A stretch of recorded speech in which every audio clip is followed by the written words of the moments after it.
will be recorded and archived for playback anytime you want. 7 days a week, 24 hours a day. At the end of the month, the viewer that has the most people at their watch party will be invited on the TV show live. Come on, let's have a party. You're watching WHPS, Highland Park, Detroit.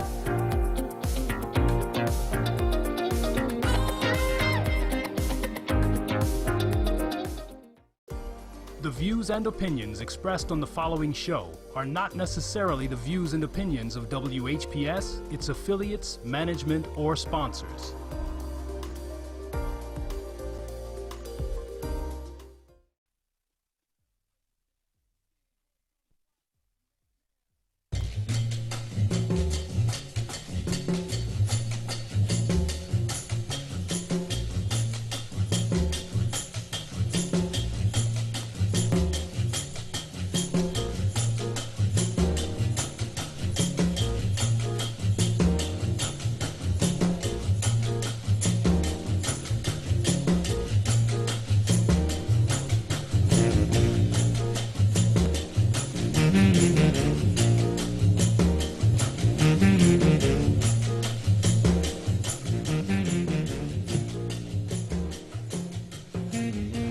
Alrighty, it's 10/11/19.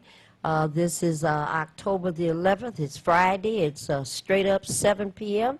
And once again, we're here on a Friday evening and hoping to present some information on the Ask Welfare Rights weekly broadcast.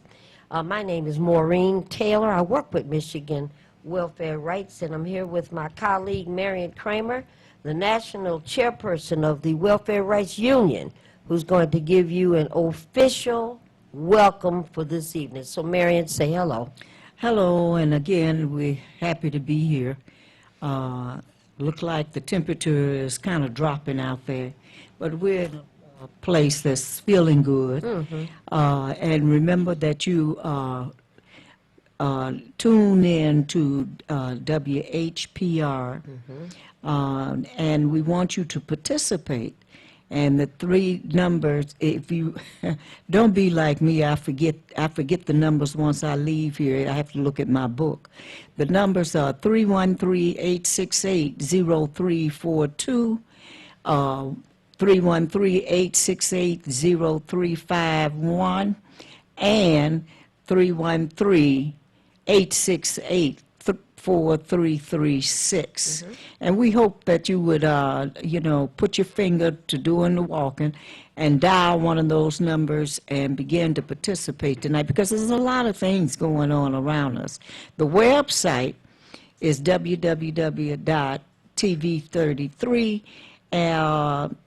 WHPR.com. So, let's get to moving, Maureen, and see how far we can get tonight. Okay. And please have your pencils and paper, and remember when you're able to get on. A lot of time this phone is lit up, and we have to look at each other and say, okay, we got to get this brother or sister off the phone because other folks want to say something. So be aware that you don't have an hour to speak. Not even 30 minutes, but you could call back in, so. All right, Maureen. Okay, Mary, we want to say, first of all, and ask you to comment on it. We stand, certainly you and I, and welfare rights, we stand in absolute solidarity with these workers that are out here on strike. Oh, we are. Mary Barrow showed up at the deliberations yesterday, day before yesterday, whenever, and told folks, look, this is taking too long. Whatever it is that the union wants, find a way to give it to them, and let's make this happen quicker, as fast as possible. So today was supposed to be some kind of special solidarity day, and I was glad to see it just when I left the house. And but there are workers. I heard and I've forgotten where it was now, where the police must have been in California, some plant there, and the police were helping to escort workers, security guards, past the picket line. And I heard about it. I think Navarre mentioned it, and I Wait a minute. Police officers are union members as well. And they They're not sure supposed to do be be, drunk, trying to get us out there on those picket lines to support them. Yes, so that's an outrage, and that shouldn't happen, and that means any other worker that is a union worker, those of us that talk this kind of talk, and we should be telling folks that are not members of unions, you don't cross those picket lines. If it wasn't for United Auto Workers, Marion, we would not have an 8-hour day, huh? If it wasn't for the UAW auto workers, we wouldn't have time and a half on weekends, huh? If it wasn't for the United Auto Workers picketing and getting beat up and killed, we wouldn't have weekends. So, all this, And I'm now- not a member of that local. I ain't trying to hear that. Well, another thing too, Maureen, we got some cleaning up to do. Absolutely. And these young people gonna have to understand And that, learn. that you got a responsibility if you have the opportunity to get into a union spot. If you don't like what's going on, go to the meetings and try to participate and build that union. One of the only union basically that's left is the UAW. I know. And don't be fooled by what they have been bringing out, people stealing from you and saying, look, That ain't the news. look, the person that's stealing from you is this government. And don't care if you're on your dead bed or nothing. You better deal with that one and make sure that all of y'all get out here and do something around changing the faces that are in D.C. and what have you. Now, so. And it might be crooks in the UAW So what? administration. Deal Go with it. get them. Let that them- ain't got yeah. nothing to do with this strike. No, nothing. This But is I not am proud news. of them. I am proud, and Absolutely. I'm glad we went out there. Stay on out there till this thing is right, because whatever they get, the rest of us go get some of them That's crumbs. It It's gonna come to us, It happens every time. That's the truth. Caller, you're the first caller of the evening. Thank you for being patient, and thank you for calling Ask Welfare Rights. You're on the air. Hi, good evening. Can't hear you. Can you hear me? Just Can you a hear me mo- now? Speak up a little louder. Okay, hello? Yes, can Yes. hear you now. Okay, good evening. Good evening. I just have a question. Yes, ma'am. Okay, I need a furnace in my house because my boiler cracked, and I was wondering, do you have anyone or know anyone? that can help? Yes, ma'am. Take this number. You call Welfare Rights on Monday, Tuesday, or Okay. Wednesday. Okay, You ready? yeah, 313 uh-huh, 964 uh-huh, 0618. 0618. Around Okay. 12:30. Around 12:30? Uh-huh. Okay, thank you. Yes, ma'am. Okay, you guys have a good night. Thank you now. Thank you. Okay, bye-bye. Caller, thank you for being patient, and thank you for calling Ask Welfare Rights. You are on the air. I can't get y'all. I'm trying to get y'all on my TV. I'm trying to get y'all on my Fire Stick. I'm trying to get y'all on my laptop. I don't see y'all, so I called anyway to see if y'all was in the house. Have you paid your laptop bill? Maybe that's why you can't see us. That laptop bill's not been paid. But I'm glad you called in. I paid them yesterday. That's Oh. all I got is internet. But the Fire Stick is not much. I So understand. I did kind of hear some things you guys were saying. UAW, yeah, we gotta all pitch in Yeah, we and workers. support them. Yes, we're workers, whether we're working or not. When we get off of unemployment, when we get off of welfare, when we get off of all these other programs, none of us are going to be named Rockefeller. We still going to be workers.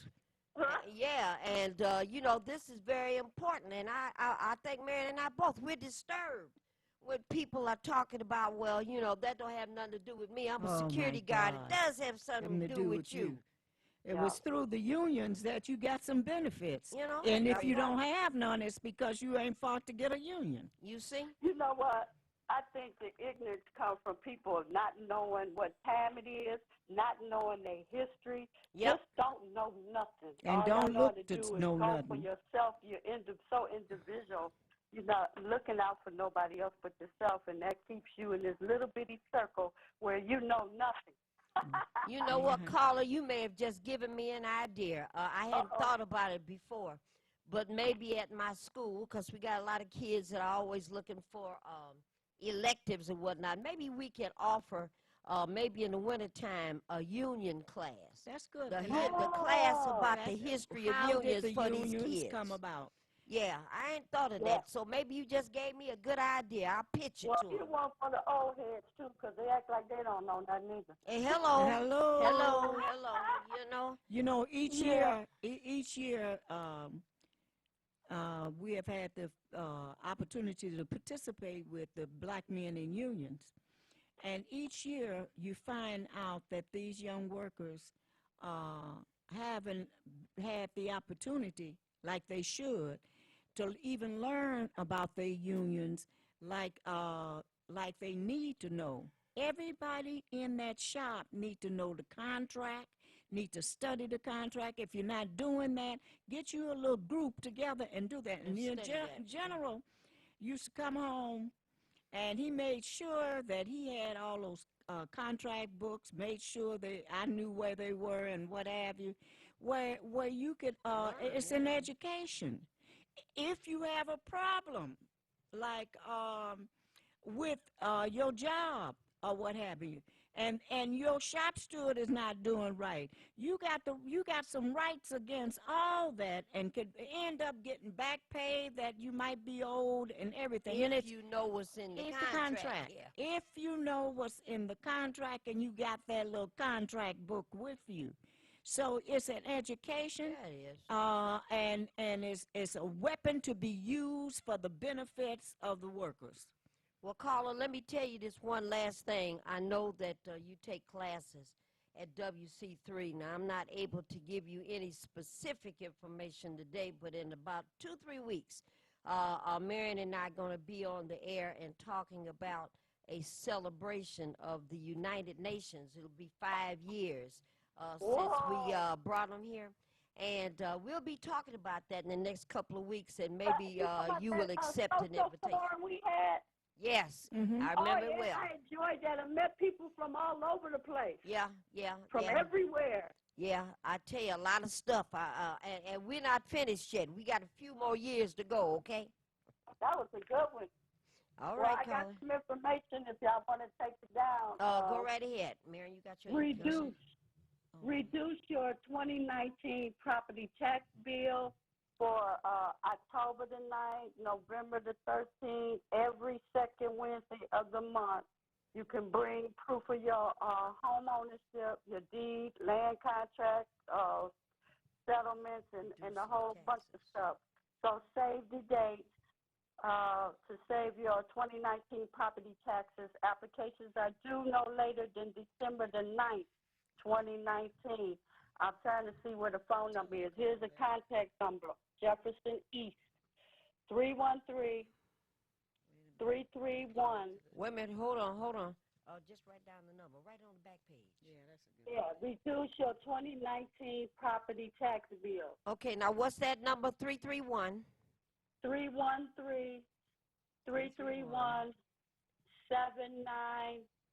313-331-7939, 7939. extension 1. Extension number 1. Yeah, it's Okay. free one-on-one application assistance will be offered at the dates below, so have them call for the date. Okay. All right. Okay, they having an open house, Detroit Land Bank Authority, open house Sunday, October the 13th.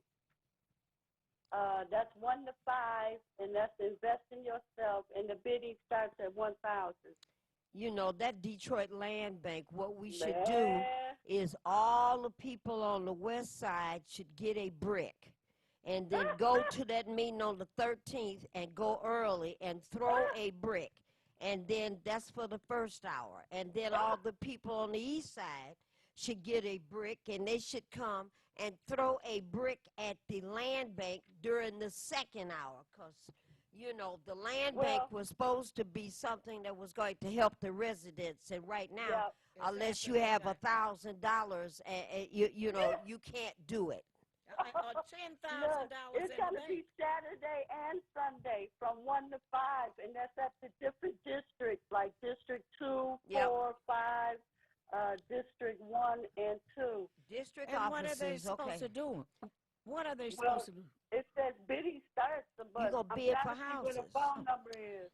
But they just got open house What? Saturday, October the Open 12th, house. 1 to 5, and they just have District 2, and then they got all these different addresses for District Well, maybe 2 and District 4. maybe we could get somebody to go and then Oh, here's call the in phone next number. week. I found the phone number. No, I'm saying maybe somebody can call in if they attend and tell us what happened at a couple of those districts. Yes. Cause Okay, yeah, Because the they're phone not number working is- right in no district and no towns. I mean, city like Highland Park, you know, we got problems with these land bank people. You I know, know it. yeah. I mean, Land they just, grab. and I don't care what they a pad in their pocket, and a lot of the so-called quote unquote people that are supposed to represent us are not exposing it. It's a land grab. Yes, You it got is. people Yeah. that have to make that code. If you don't beat that code, they going to come back and rebid your property. That's right. Yeah, not good, not good. You know. That's Yeah. right. so- We have to get like the workers did years ago. You put somebody's stuff out, we put it and back we in. put it back in. I remember that. And I know when we first started doing that, even here after understanding what historically Detroit was on the front line on that years ago. They tried to make sure that the sheriff came out, a deputy would come out, and try to threaten us as to you couldn't do that. What we just went right on by them and did that. You know, Right, no, because I remember I'm not that. going to tolerate them sitting out women and children and families on the street just for other people to move into our neighborhoods. And I'm telling you, it's an infestation that is happening here in Highland Park. You got all these people riding up and down the street, be they black or white, and they're looking at our houses. You know, Oh, well, yeah, they what about doing the an ones in the inventory country? of our People house down in and the trying to country see. are buying up Detroit. Oh, they buying it up. And you know Dan Gilbert is a part of it. And you try to talk to people that's supposed to be on your side and they'll say, well, we got to get some people in here with some money and stuff. Not to our expense you got to do that. And What well, I that's mean- what's gonna Well, happen. you know And what? that's what's happening. Yeah, that's what's gonna happen. He's in here also playing the piano in a sense and trying to see what he's gonna get. And you know, some of them, well, they ought to just go on and say it, Master, you know, Master, which house do you want?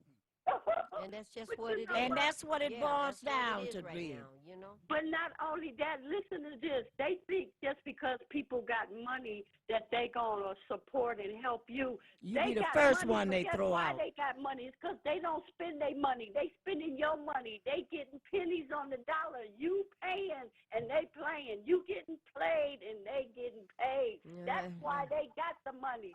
But it's called builddetroit.org. Or you can call 313-974-6869. 974-6869. Do it again. 974-6869. Yep, 974-6869. Okay, a conversation with Council President Pro Tem, who is that? Sheffield. Sheffield. Mary Tuesday, Sheffield. yeah, Tuesday the 27th at 6 p.m. She gonna be at that Henry Ford Health Center, the Ford Plaza. Is that on the boulevard? That's on West Grand Boulevard. Yeah, well, that's gonna be on the 27th at 6 p.m. If y'all want to talk to y'all, she's gonna be talking about neighborhood enterprise zones and what they mean to you.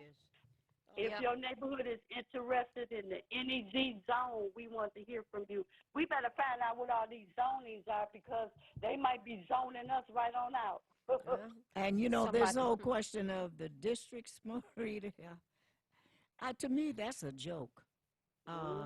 When they did it in Detroit. Well, we're not better off because we have districts. no. We're not better off. They fighting each other You for know? the pennies. And they had the audacity. One person, and you know, and I really like that lady, but she went into the Charter Commission and fought for district. You know where? In the Highland Park. What do we need districts for? No, look, I mean, and it passed. I said, No. Oh, yes, it did. Oh, no. And we must, I thought that was the biggest joke going. You know what? Some of our people are so educated. They always educated. They're to overeducated. benefit everybody but us. That's right. Truly, truly. All right, well, caller, we've got the information about the land bank. I don't know. I don't have any faith in that anymore. But that Hell no. information about the land joke. taxes Call it the land that's joke. critical. The land Okay. joke, you The say? land joke. That's right. Road to recovery. You're not alone. Anybody out there struggling with addiction? 965-7760. Okay, caller, I'll say this to you. Every day I watch on TV and they talk about the epidemic of vaping. Yes. And how horrible it is, and it's just unchecked. And the last I heard, there were almost 1,000 people in hospitals or recently released from hospitals, and up to about 20 or 21 dead, okay? 1,000 or less been in or just recently released from the hospital, and 20 or 21 dead. And I say to you, caller, that's not an epidemic. Not when you got 330 million people in the country. What's an epidemic is the 72,000 that died from opioid overdoses last year. Now, that's an epidemic. Well, epidemic is all of the children in Highland Park that are going to require medical assistance, psychological assistance for decades. That's an epidemic. I think it's horrible that we got vaping, and I think it's horrible that we've got 20 or 21, mostly young people that have died already, but that's not an epidemic, and that's something that can be stopped right away. And I never understood that commercial about Juul. Wait a minute. Juul is a narcotic. It's got tobacco. What difference does it make if you're trying to stop smoking and then you go get Juul, which is tobacco as well? What's the difference? Mr. Juul making money. Mr. Juul making big money now, but all that's coming to an end. He's killing you, too. You know? All right. Well, if y'all out there with addiction, it's 965-7760 and extension 234. We got that one already. Okay, extension 234. Y'all, anybody that need help, get it, please. You right, ma'am. I guess I have to watch you on the rerun because I still haven't got y'all yet. I've been trying to. But you can hear us, right? Well, all right. Only on the phone because I can't get you on my laptop and I can't get you on my What Fire happened to Stick, Channel so 15? I just decided to call in. I didn't know nothing about it. She didn't bring it up. We don't know. Okay, technology is not what we do best, okay? I know. Okay. Thank you, caller. Thank you, caller. Thank you so much. All right. Mary, people are looking for places to live, so we got some addresses. But before that, I found this today. Wayne Metro Weatherization Day Open House. What? Weatherization Day Open House. And it's in Highland Park. Oh, that's the thing you were telling me, yeah. Yeah, okay, in honor of National Weatherization Day. Who knew? What day is that? Wednesday, October the 30th from 11:30. I'm going to give this to you. Okay. From 11:30 to 1:30 over at 128 Cortland. The event is going to take place outside of the building in the breezeway. Okay, on Wednesday, October the 30th from 11:30 to 1:30. The weatherization, it's called Wayne County Weatherization. They're going to highlight home weatherization assistance program and give tours of our new weatherization training house.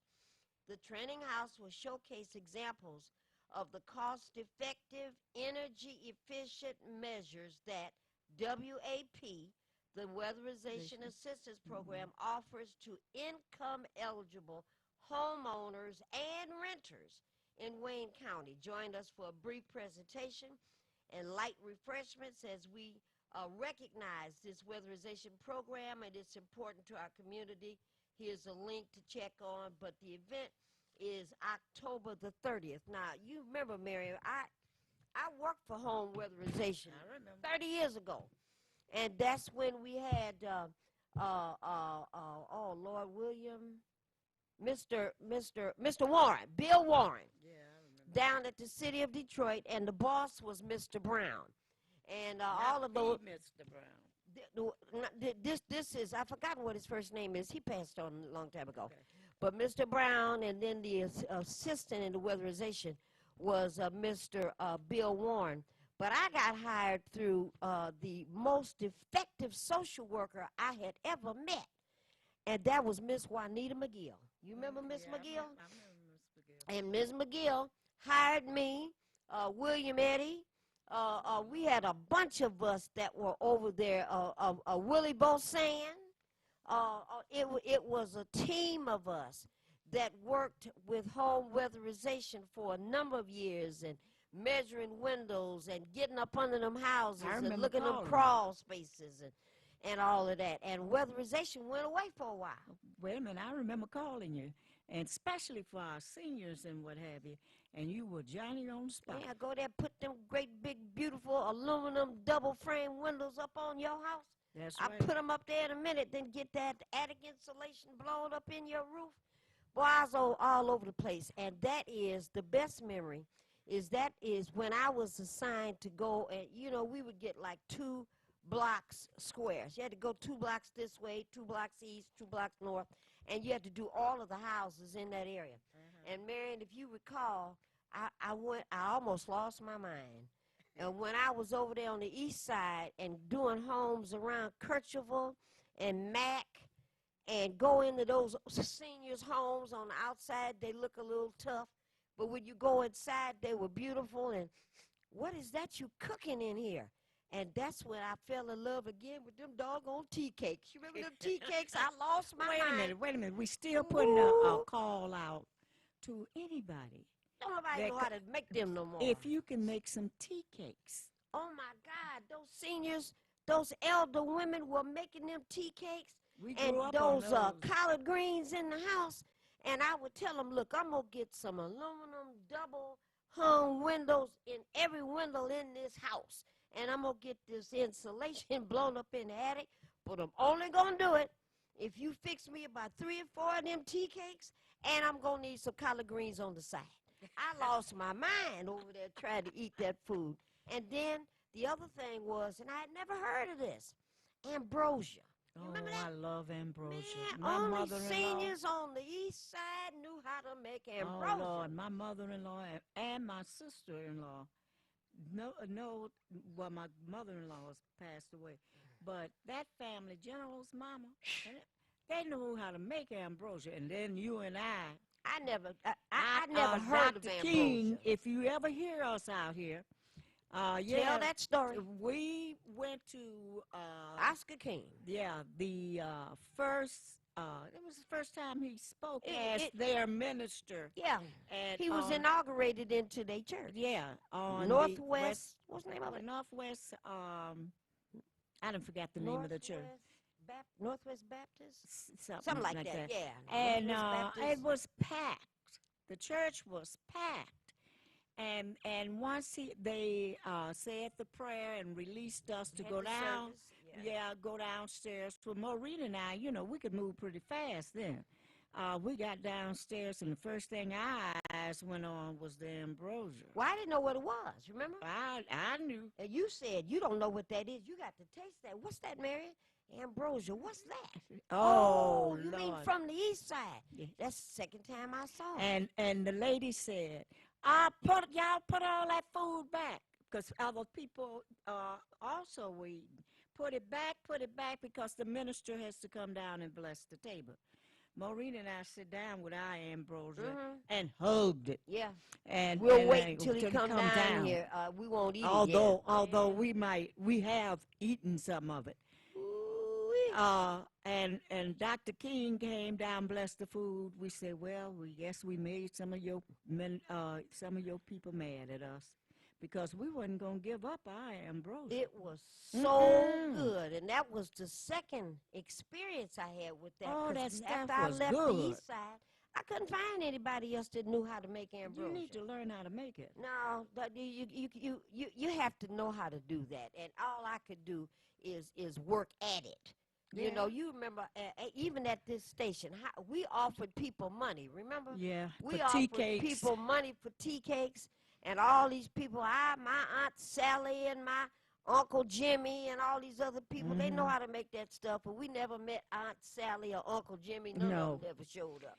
But Maureen, I think one of the things we will probably do, either in the coming year or before then, at Welfare Rights, is have people bring their famous dish in. Oh, their favorite dish? You remember how Ruth called for a potluck? Yeah. And we were just, and we had all these people we were working with, and everybody showed up with a plate. Remember, we had to take the rest of the food to the homeless to make sure that food didn't get spoiled. Didn't get wasted, yeah. And make sure that all of them got some. Oh, that was a wonderful night. That was a great night, and people enjoyed themselves. I don't care how mad they were at each other at one time. We enjoyed that. Had a ball. And when you can do that and sit down and still talk to people, that's special. that is a special thing. All right, now, caller, I don't know who this is on the phone, but if you go start promising, just a minute, if you go start Lord. promising to bring some ambrosia, or you know barbecue. somebody that knows how to make tea cakes, and telling all of them stories happened to about our all of that kind of barbecue? stuff, all I'm going to tell you is that we're going to talk about your dog here. So go ahead, caller. Now tell us, what are you going to share with us tonight? Well, you know what? I cannot cook. So Okay. I can't bring any ambrosia. But I just wanted to tell you that I'm watching you on 15.1. 15.1. Now, that's a cable channel. Just regular, not cable. Okay. Just no cable, just regular TV. Oh, you talking about with the rabbit ears? Right. Okay. 15.1. 15.1. That's in the kitchen. Okay. Well, that's the only place that works. Is it? Caller, you calling from your kitchen? No. You in the basement? Television. You in the basement? I'm calling from my regular. You see, you can switch off that. You can switch off cable. You can, but the problem is you can't switch it back. Yeah, you better learn how to switch it back so See? you can watch welfare. You can watch and listen to welfare rights. All right, I got that in the kitchen, so I'm going to have to try that. So you're the second one that told us about that. So we're going to try that, 15.1. Yeah. Now, let me ask you one thing, caller. Are you born and raised in Detroit? This is Gracie. Oh, Now, you know I was born Gracie. and raised in That's Detroit. great. all right, well, I just want to ask now. I don't You want know to. what? I All right, don't cook now. Well, you know Gracie But wait mama just could a cook. minute now. Do you know what I mean when I say tea cakes? I sure do. Uh-oh. See? Well, Now- My mother-in-law was a terrific cook.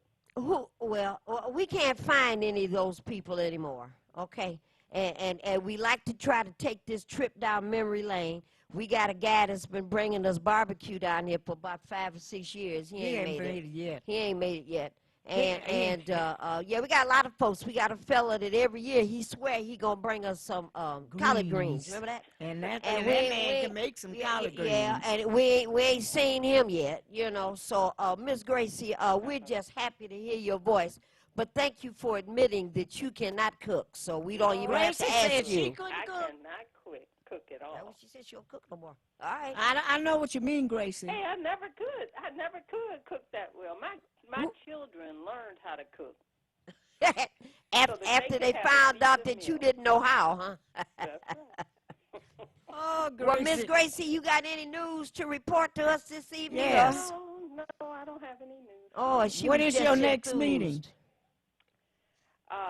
Next week. What next week? I have 7 days, Gracie. Okay. What day? She doesn't Oh, know. no, you know what? I do have some news. Go ahead. The Poor People's Campaign is having a meeting on Sunday. You talking about Sunday? Yes. What time is it? At 2. It's from 2 to 4 on Livernois, but I don't know that address. It's the old. You know the address? No, I never keep it with me. 15,000 15,000 block of 15,000 Livernois. block of Livernois. We'll get that together before we get off the air tonight, okay? All righty. Thank you, Miss Gracie. Call Lil Bit, Never mind. and she can call it. She can tell us the address. Okay. All right, Thank you, Miss thank you. Gracie. All right. All right. Bye-bye. Goodbye. I couldn't Caller, even you've tell been it so was Gracie. patient. I thought you knew. You're on there, caller. Thank you for calling Ask Welfare Rights. Caller, you on the air?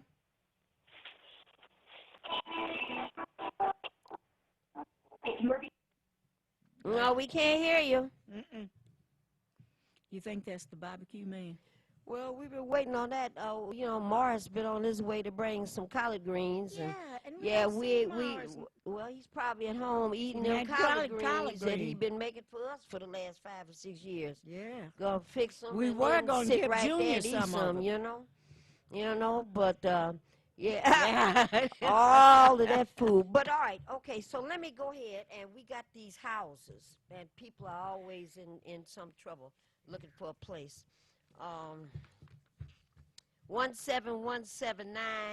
17179 Rose Lawn, 3 bedrooms. Okay. 12896 Southfield Freeway, 12896 and 12898 Southfield. Single, story, 2 bedrooms apiece. It's 2 separate bathrooms. No, 1 bathroom. It's like a duplex, A duplex. but it's just 1 floor. Mm-hmm. 10330 West Point. That's over there by Miss Theo. 10330 West Point, Penrod Street. 13567 Penrod. That's Over east there, side? west side over there by me. 13567 Penrod. And we got a number of houses. They look like they're recently renovated, Marion. 7411 Mansfield. We talking about off of Warren. 8903 Vaughn. Zip codes over here, 48226 by my school. 13510 Dale, like spelled a different way, Dale, and that's over there by Joy Road near Telegraph, 48223. And I'll read 2 more. 8260 8260 Marlow, 48228, and 13563 Faust, 123 to 4th Street. Where you used to Yeah, I live. did.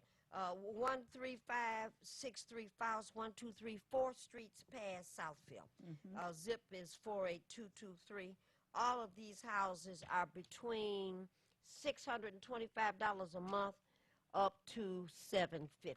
If you're interested and you want to get some more of these addresses, I got a phone number. We can have those copies this week down at the office. Or people can call over to Satisfaction Realty. Okay. Area code 248. Phone number is 424-8825,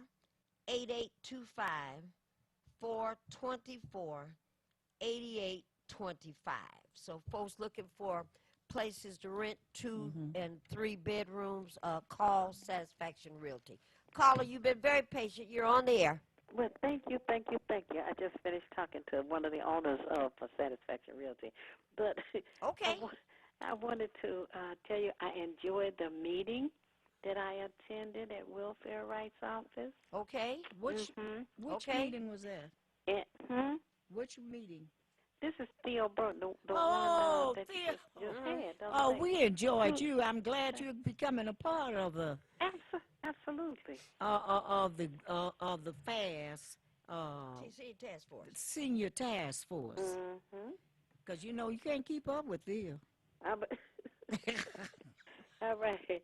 The only thing that gets in my way is lack of transportation. Other than that, I'm there. We know. Okay. That's good. Okay. Thank goodness. But I wanted to say that tomorrow, Oh, tomorrow. the research will be celebrating Sweetest Day. Okay. Because Sweetest Day. That's when our meeting is. And we're going to be on Grand River and Wyoming. in the Dable Center. The address is 12048 Grand River. Grand River in Wyoming. And we wanted to invite you because we also want to talk about facial recognition. Yes. We need to get the Technology. council, oh, Lord, to be without that. And, you know, I attended a meeting, and they had nerve to talk about virtual patrol. Oh. That simply means that some officer would sit and watch a computer of the streets in the city. And if somebody's going down the street and somebody decides to take advantage and rob them, what is sitting in front of a computer going to do to help that? You have to send out virtual help. See, that's the only thing that's left. Virtual patrol means you get virtual help. Right. See? Yeah. Just like putting these cameras in the traffic light and on the trees and the light poles. That's not going to help me in my neighborhood. They're not going to jump down and run down the street, these cameras, please. Miss Theo, let me tell you right quick something that Mary and I saw a week and a half ago, and that is HUD and their housing agents are supposed to do inspections at homes once a year where people are getting Section 8 vouchers, right? Okay. And we saw, I'd never seen that before, a virtual inspection. And they put a date on a piece of paper. What? Had a virtual inspection. I mean, that was something I else. don't even know what that is. Wait a minute. I looked at that and I said, didn't you say, I asked Maureen and the client, I said, didn't you say they did an inspection on the place? She said it was scheduled, but nobody ever called. And what happened, what we looked at on the, I was looking over that paper and I said, Maureen, give this to Maureen. And looked at Virtual that. inspection. Oh, they're doing it over the telephone. I don't know how you do that. How you gonna do that over the telephone? And You can't.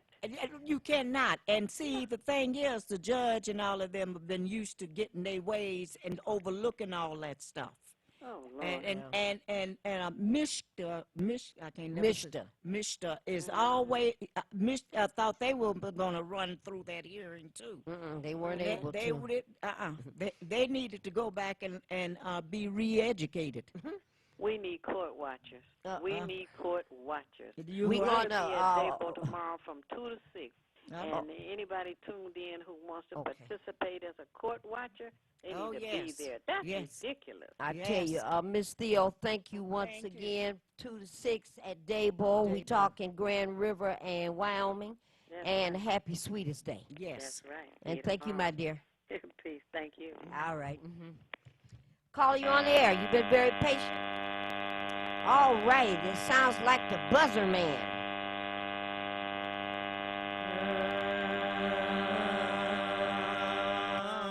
Yeah, sounds like one of those Amish homes. Okay.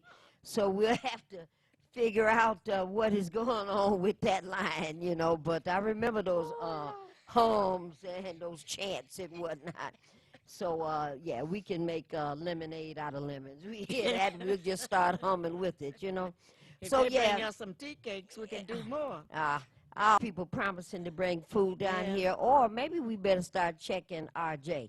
Maybe he been getting our food at the front door and sneaking it in the back and not telling us anything. I never thought of that, you know. I remember when he hurt his knee and hurt his hip. And I didn't think of that, Marion. He was on that walker. Yes. And he had that walker with that little chair and that little pocket thing inside. And I never thought to look in there. He might have been hiding our tea cakes in that little walker. You think know what so? I mean?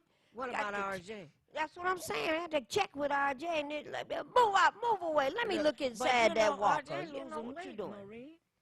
Well, he shouldn't be the culprit on this. Well, and speaking of corporate, you know, I think we've had graft and corruption in government a long time, and now it's an issue because the corporations that used to go along with government corruption, now they fighting each other. And now it But becomes did it an say- issue, you know. There has we've been taught. Watch out that when the capitalists start friends. fighting each other, we got to watch out and begin to make sure that the working class understands what's going on. Battle of the Titans. And we have to begin to come together and look at the fact that we can build a new world. Well, they go ahead and fight each Not other with off. those people And at the maybe helm. they'll just kill each other off. Yes. But I looked before I got down here today, and we only have about 12 minutes left. Before I got down here today, the Turkey was bombing the daylights out of these Kurdish people, Yes. and the children are screaming and running. And Why you not 100,000 on the way running out of town. You know, this is just, and the president, I never heard anybody say anything like that. Well, the reporter's asking, well, what are you going to do if the Turkish army starts fighting and killing the Kurdish army that you've been working with? What are you going to do? And number 45 say, well, the Kurds didn't help us in World War II. There were no Kurds in World War II. You know, they didn't help us. He's just a piece of work. Yeah, he's really is something. But see, the Pope getting ready to issue another encyclical about this violence. And the Pope then already said he don't want to have no more meetings with Mr. Trump. You know, that's why he won't come here. You know, so maybe we can make some changes in 2020 where we can get the Pope to show up in America away from this madness that seems to be going on. And his You know. and his cowboys. You see? Now I don't want to make it look like cowboys are bad people. I'm talking about that's what they try to act like, you know, at times. They think that those folks in D.C. think they can get away with everything. Well, they have been so far. So far, you know, it's defies like subpoena. higher and higher and higher and Yeah, higher. more and more. More and more. I wonder when they're complaints. going to send the marshals to go get these folks Listen that to are that rain. ignoring subpoenas. You hear that rain? I think that's the air conditioning going up. I think that's the rain. Well, we're going to know in about 10 more minutes, Yeah. you know. Okay, I need to tell you about this case that I have Another one. every day. All right, I got a young woman who had lived with family members, and she had not paid any water. She's working full-time. She's a grown-up. What do you mean and she hasn't paid no water? her and the family members that lived together, and she had total income, and the family members only had Social Security, SSI, something like that. And she'd been living with them for, you know, since this was her family. So she's 25, 26 years old now, and she'd been living in this house all along. And for the last 4 or 5 years, she's got a good paying job at one of the big three. And she doesn't pay any bills at all because her family members been paying things. Well, one had a stroke, somebody else had a heart attack, and then somebody else passed away. And so she's in the house now alone. And she has not paid any water bills in about 8 months. And her water got turned off. So, you know, however it happened, she called Welfare Rights. And people were asking her things and telling her what she needed to do. And I talked to her last weekend. And I asked her, okay, well, I'm reading the notes, and it says that you were advised to, you know, find out what amount do you need to pay to get the water restored. And she said, well, I haven't had a chance to do that. So it had been like about 2 weeks. Said, well, you haven't called the water department to find out what percentage of the total bill that you need to pay to restore service? She said, well, no, I haven't had a chance, but I'm going to do that. So that was last weekend. So Wednesday that just passed, I called her again after 7 o'clock at night. I was still at the job. And she still hadn't called. So then she said that not having water is really getting next to her. So she hasn't had water in about 2-3 months. So I thought it's not really getting next to her because she only had one phone call to make and she hadn't made it. So, Marion, I checked with her again last night. Have you made the call to find out what percentage of the total bill you need to pay? And she said, I did, and I have to pay $4,000. I said, well, is that, you know, what's the percentage of that? She said, well, that's 10%. I said, $4,000. You have a $40,000 phone bill? A phone bill? A water bill. I said, you've got a $40,000 water bill? She said, no, you're not doing the math right. I'm not doing the math right. I told her, look, little girl, what you better do is go get you a pencil and a paper and a calculator. Go find out what 10%. And she cut me off. She said, I don't know how to do percentages. I stopped in my tracks. I said, okay. Let me not snap at you because I didn't understand. And she just told me that I'm working. I never finished high school. I went back and got a GED, but I don't know how to do percentages. And I couldn't think of anything else to say but that I'll call you over the weekend and we'll work something out. She had no idea how to figure out what 10% of 4,000 was. And I was surprised. She's 26, 27 years old and didn't know the answer. Okay, has to do with education and people not really able to grasp the concepts of math. And she said something about that. You know, I never was a really good student in math, and that's too bad to hear because all girls know how to do math. They do. You know how to cook, and you know how you have to get a cup. And I got to thinking about that, a teaspoon. They don't do that anymore. Well, I do. Yeah, but I'm talking about in kitchens today, people don't cook things from scratch. You know, you need a teaspoon of sugar, you need a teaspoon of salt.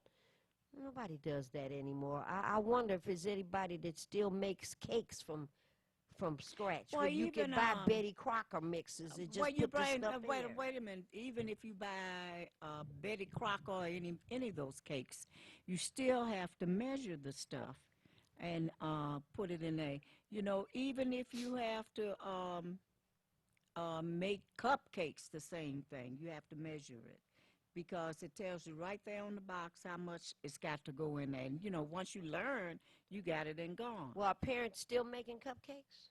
Yeah. Or are they buying cupcakes because No, they're so cheap now? Yeah, they still That's make what I'm cupcakes. saying, you know? They still make cupcakes. Even Sylvia make cupcakes and bring her down to the office and what have you. Well, I don't see that very often. You know, we have different parent discussions in my school. And I talk to these parents about different things. And, you know, what used to be commonplace, Marion, is not common anymore. No, it's not common. You know, no, and I know that there are a few holdouts that do this. I remember when men used to cook. Men used to cook in the kitchen and measure and all of that kind of stuff, and it's so rare to find Maureen, that. You know, what about sewing? Maureen, you know, I've been fortunate, and you too, because you had Mom there, that Jen cooked at my house, and Mom cooked at your house. And when you came in from picking up Navarre, the food was ready. When I got home, I knew that General had cooked something. If not, he was going to cook something, you know, or something like that. Well, how rare is that these days? I you don't know, find very that. rare. Yeah, you don't but find I have that some. anymore. See, I have a niece that loves to cook. I have, you know, my daughters love to cook. So I don't worry about that too much because. No, it's not that. But what I'm saying is that's a practice that we used to always take for granted. And I don't like to cook that much. You know? But you can. Yeah. You know how to cook. My grandmother was a sewer, and she made skirts with box pleats and all beautiful clothes. That's how my mother What was the name of some of those patterns? Simplicity? What was the name of that stuff? Was that it? Simplicity and McCall's patterns? All those patterns. And lay those patterns out, and my grandmother used to make the most beautiful clothes. Yeah. I don't even know people that have sewing machines anymore. Well, what they used to do, they used to go and look in the window in downtown or somewhere, and they would draw that pattern and go home and cut that pattern out. And here you have the same thing that you just thought you would never be able to wear. My aunt was good at that. She can make those suits. Wait a minute. I was in the choir at church, and we had to have these little capes, and it was about 40 of them. She made all that. They were so cute, you know, but where do you see that now? At least we knew how to put a hem in a skirt and everything and measure that stuff right. I have kids that come to me in my office at my school, and we're talking about in October of 2019. Miss Taylor, I need some help. Well, come on in. What's the matter? I got a rip in my my uniform. I got a rip on my pants. I got a rip on my shirt, and I didn't want to throw it away. Can you fix it? Okay, you need a needle and a thread. I've seen it, but I don't know what to do with that. I went out and got needles and different color threads, keep them in my office. Last year, the group that we graduated, they would come in the office and show me how to do, and they wanted to learn. But not anymore. Nobody, the skills that you need to live. If you're going to college, if you're going to the factory, wherever it is you're going to work, you're going to tear something one day. And like what you just said, how do you put a hem in a pair of pants or in a skirt if the hem is falling out? They don't know how to do it. Well, what they tend to do now, Maureen, is they bring those, they buy the thread. It'd be plastic or something up under there, and they put it in. There's a way to measure, and for your jeans and all that, and you iron it in. I've seen that, and it's like it stays. The heat makes it adhere, and you can iron it, and you don't have to use a needle and a thread. Well, you do eventually have to use a needle and thread, but otherwise you're gonna be. You can iron it over and over again. Yeah, you could do that. But it's just some of those things. I remember black people used to always have pride in sending their kids to music school. Oh, yeah. And haven't seen that in a while. And right around the corner from my house, right there on James Cousins Service Drive and Outer Drive, there's a music school for dance, singing, and piano playing. And half the times you can't even get on my street. So there is a need, and people do want to know about showing their kids how to play the piano, Yeah. All right, Marion, you have 30 seconds to say good night. Good night. I'm going home and eat me some spaghetti. Enjoy. I'm gonna go home in a very few minutes. I'm going to a pancake breakfast tomorrow, prayer breakfast tomorrow morning, over on East 7 Mile Road. Make sure you pray for all of us. Hey, and deliver a few comments. And I'll just say to everybody, it's rainy out there. The streets are slick. Stop trying to act like your tires have brains. Slow down. And let's not run into each other. Lord willing, the creek don't rise. Marion and I will be back next Friday, and we will see you then. Goodbye. Be safe.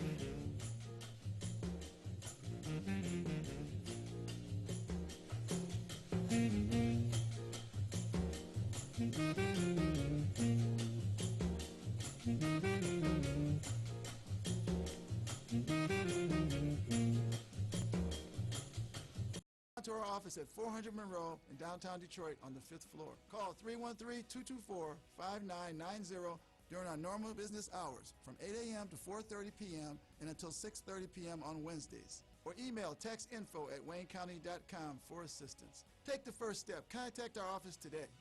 It worked for us. Feedback. Hi, this is Theo Broughton. And I am Thabiti Mpinga. Inviting you to join us each Monday at 9 a.m. for Feedback. A positive image production by Hood Research. Encourage others to tune in each Monday on Comcast Detroit, Roku, Amazon Fire TV, watch WHPR TV Network anywhere. And take us along with you. Feedback. TV 33 is moving to WHPS TV Channel 15.2. Make sure to rescan the channels on your TV. Then go to WHPS Channel 15.2 to pick up TV 33 and all of your favorite shows. The move is on, and we want you to move with us to WHPS Channel 15.2. To be able to meet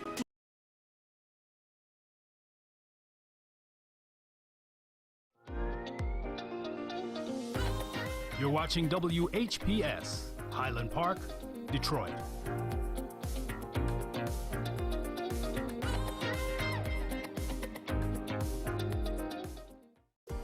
The views and opinions expressed on the following show are not necessarily the views and opinions of WHPS, its affiliates, management, or sponsors.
To the saints of God right now, we certainly thanking God for those of you that are watching our program right now. I don't know about you, but Lord, I thank you for this day. Certainly we are grateful that you have allowed us into your homes or wherever you might be, just to share with you the word of an almighty God. That God certainly can do anything but fail. Wherever you are right now, know that he cares about you and he's concerned. Today is a day that God has made. So let us rejoice and be glad in it. Amen. We know that the weather's changing. It's getting a little cool outside. After a while, it'll be snow on the ground. Amen. So we just have to adjust ourselves. Put on our warm clothing. Amen. Certainly, today, we say to you in radio land, TV land, whatever you're going through, whatever your problem might be, give it to God. For he is the head of your life. He can do the impossible. And the only thing you got to do is let him in. And I declare unto you, everything will be all right. Amen. We're just rejoicing today. And I just want to give you some upliftment to let you know that, hey, it's all right. It's all right. I found out as long as you can wake up and see a dawn of a new day, that is a blessing. That's awesome.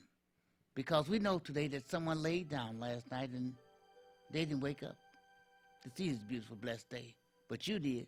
So why not take time out right and say, Lord, I'm just thanking you that I'm still here. I still have the activity of my limbs. I still can move. I still can do some things for myself. And I'm just grateful. See, when you give God the praise and thank him for what he's already done, much will be added unto you.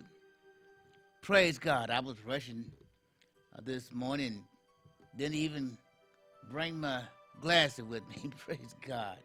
Amen. But that's all right. We're going to go ahead on anyhow in the name of Jesus. Amen. Praise God. And we know that, hey, what a friend that we have in Jesus. Amen. Hallelujah. I just want to read some of these inspiring quotes, amen, something that I feel that would be upliftment to you and it would help you to keep moving on, amen. And that's what it's all about. Don't hold your head down. Don't be sad, amen. My Father's rich in the house and land. He holds the whole world in the palm of his hand. We know that when we have Jesus in our life, that's awesome. That's great. Amen. This is a little inspiration quote. Opportunity I usually discuss as hard work. So most people don't resent them. Amen. That's just one quote. Don't just stand there and make something happen. You got to make things happen for yourself. You can't wait and for somebody to do anything. You got to make a move. You got to, amen, be energetic. Amen. Nothing comes to those that sit on their do-nothing fanny. Amen. Praise God. You know, God has always blessed his children.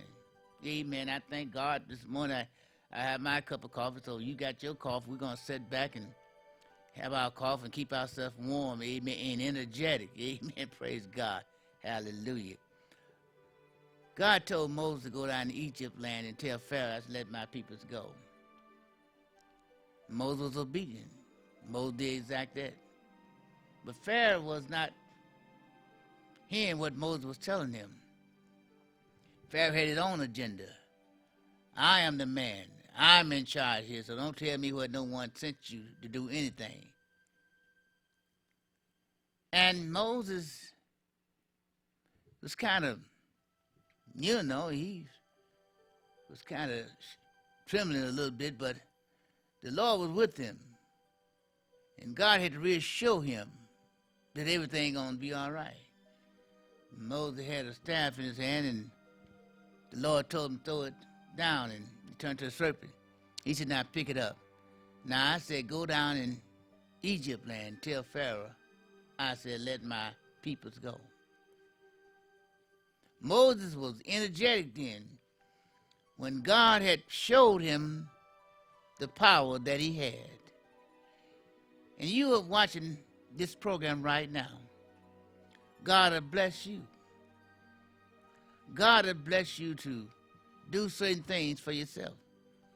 God will bless you to have dreams. God will bless you to have ideals. God will bless you to be mobile, move around, and be energetic. All the energy that God has given you, you have to use it to your advantage. Don't just sit there like a log on a stump. You got to get up and make things happen. Amen. You know, many of you are watching this program right now. You have retired now. You're sitting back and you say, I just need something else to do because I don't have anything going for myself right now. My little Social Security, I get once a month and this and that, and praise God, and when I look around, it's gone. I understand. I feel you. And the Lord told me to come and give you some encouraging words that will help you to help yourself. That's what it's all about. My mind is made up. I am a child of the Most High. In God I live, in God I have my very being. Thoughts are things. Amen. And we all have thoughts. We all have ideas, but we don't move it. This morning I was watching the news. Amen. And there was a company that makes T-shirts. Now they start out just making for Halloween. Now there's a multi-million-dollar operation that they got going just from an ideal. What I'm trying to get you to understand that God can give you ideals for you. And if you don't take advantage of it, you're losing. Someone else will pick it up. Amen. We are in a world of where things come and things go. And if you are not with the movement, you're going to be left behind. Amen. There are many folks, amen, are gifted with to do certain things, but they're not doing anything. They're sitting there. I wish God had blessed you. He's already blessed you. Only thing you got to do is get up off of your fanny and make a move and use the thoughts, the ideals that the Lord has given you, and therefore you will be successful. Why? Because the Lord, your God, is in the plan. In God I live, in God I have my very being. The word said, you have not because you ask not. In my Father's house, there's plenty of everything that you need. My job is to give you ideas and thoughts that will change things in your life, make things more abundantly, and be able to come to you and still going away from you. Amen? And that's what it's all about. And I want to let you know that God is spirit, and those that you that worship the Lord must do it in spirit and in truth. Praise God.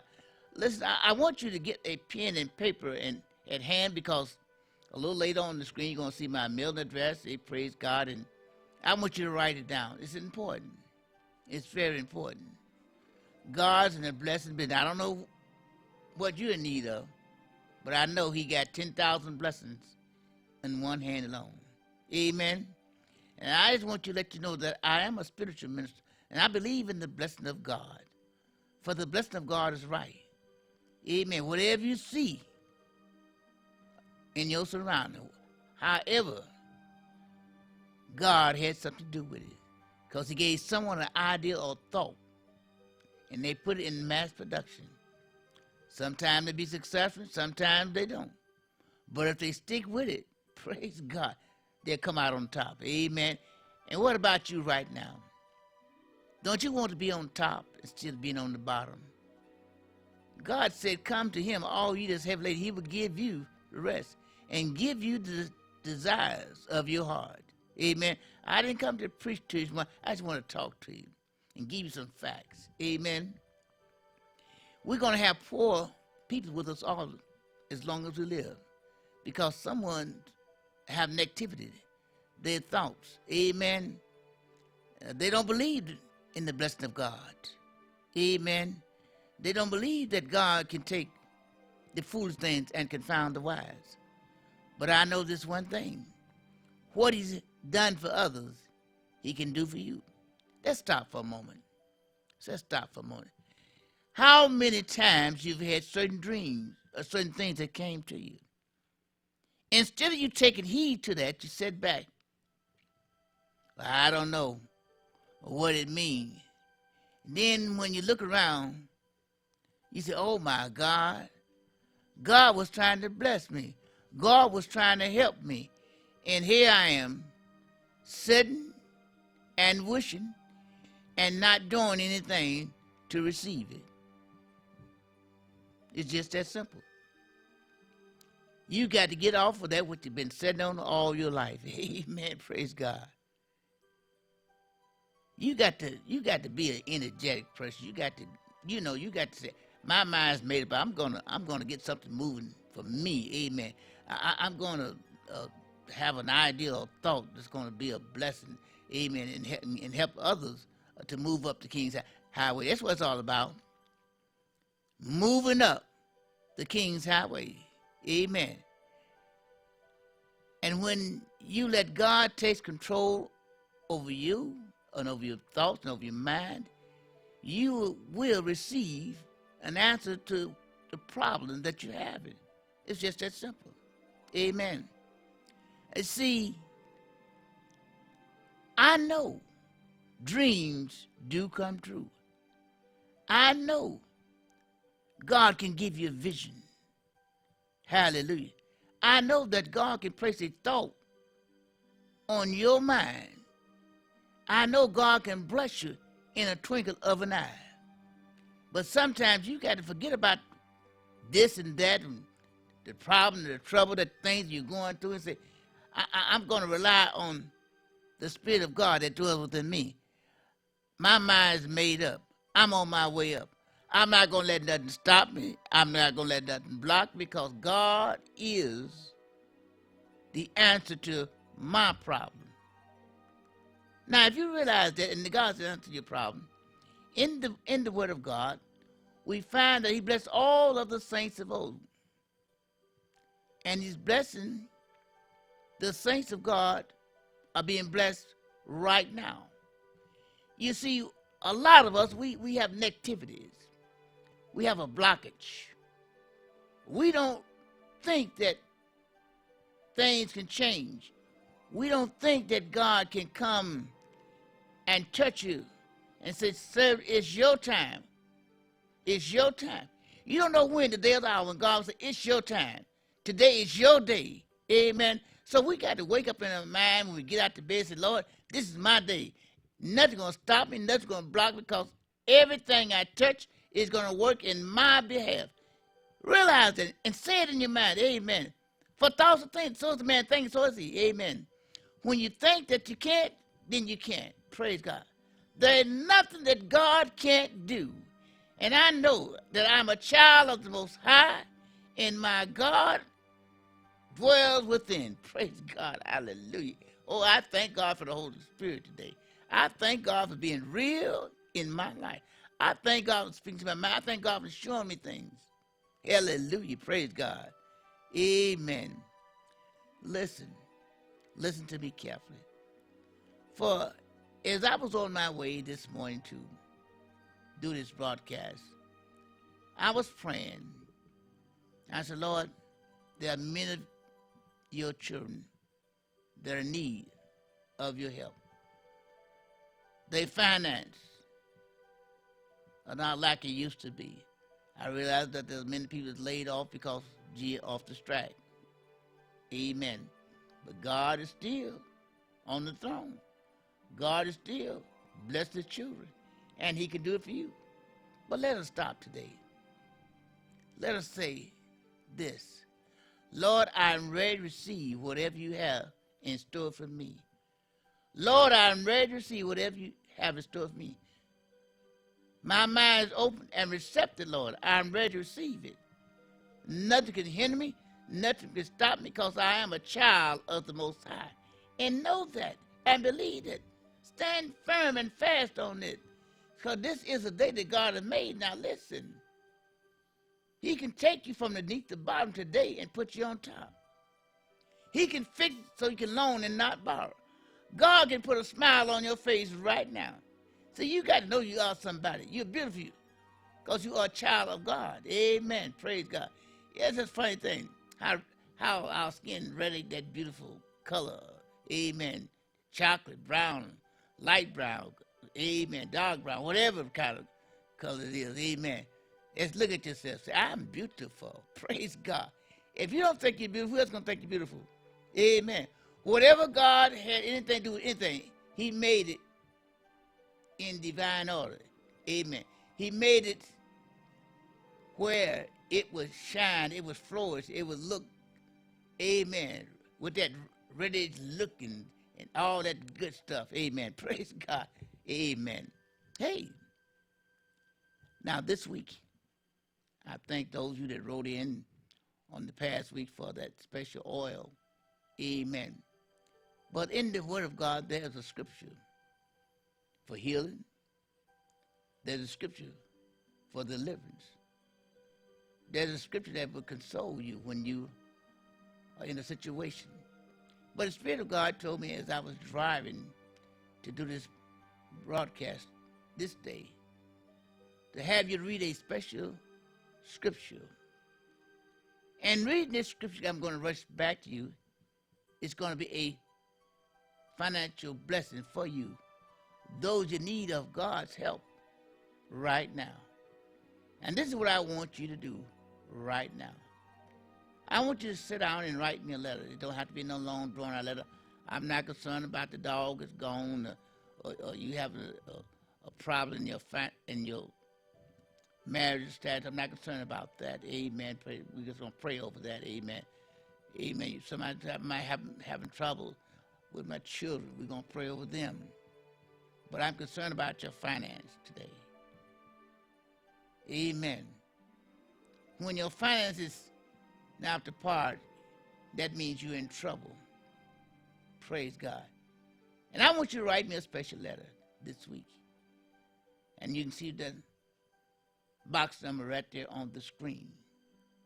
Address it to me, Bishop W.J. P.O. Box 21 11 13. I see they're missing a number out there. It's 21 11 13. Detroit, Michigan. I have to get them to correct that. And say these words.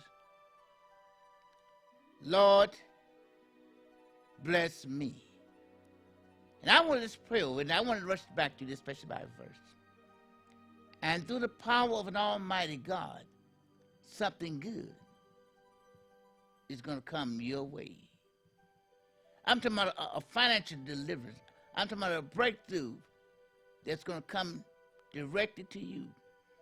And through the power of an almighty God, good news is going to knock at your door. Now, what I'm asking you to do is address that letter to Bishop W.J. 21 1113. That's 21 11 13, Detroit, Michigan, 48221. And I'm asking every one of you that's going to write, put 3 $1 bills in your letter. The Father, the Son, and the Holy Spirit. Doing that, hallelujah, praise God. The Spirit of God said, if you do that, help will be on its way back to you. Now, that's not a whole lot, but if you got faith and you believe that God can bless you, believe that God can take your foolishness and confound the wise, I want you to write me. That's all. Write in this week. Even if you got to take some pop balls to the store, but please, ma'am, please, sir, place there in your letter 3 $1 bills in His Father, the Son, and the Holy Spirit. And doing that, I'm going to rush back to this Bible. Now, matter of fact, you should send a self-stamped address envelope that's got your name, your address, and your zip code. That way, you receive your letter early this week. Now, you know the mail is not like it used to be. Everything's a little slow, but if you be obedient and have the faith, you'll be able to say, my God, thank you, Jesus. You'll be dancing all around the house. Mighty fact. Amen. Praise God. Someone that's watching this program right now, I want you to jump up. Amen. Praise God. And I want you to run and open the front door. Let some air in. Hallelujah. Let some air in. Go and open the front door right quick. Don't keep it open. Hallelujah. And close it and come on back. Praise God. Amen. See, sometimes you got to let all that confused that's in the house out. Amen. So the good stuff, hallelujah, begin to come and move around. Praise God. Hallelujah. I'm on my way up. Hallelujah. And I'm so glad I'm on my way up. For I'm a child of the Most High. In God I live, in God I have my very being. Now listen. You owe it to yourself. You don't have to be in the situation you're in right now. The time is right. This is the harvest time. Praise God. Amen. Praise God. So whatever you go to do, it's going to be in your favor. Praise God. You know, the old folks said, when your hand itch, rub it on the back end. Pray, you know what I'm talking about. Amen. And my hand's been itching, but I'm not going to rub it on the back end right now. Praise God. Amen. But I thank God for the itch. Hallelujah. And we send out a prayer of healing and a prayer of deliverance, that all of the saints of God will come together. Hallelujah. And say these words. I am so glad that Jesus finally lifted me, singing glory, hallelujah, to His name. Amen. Well, saints, hallelujah. Now you can do one or two things. You can sit there, keep on crying, keep on saying, I wish. If you don't do nothing to make things happen, you're going to be in the same rut, the same situation. Let me take a sip of my coffee.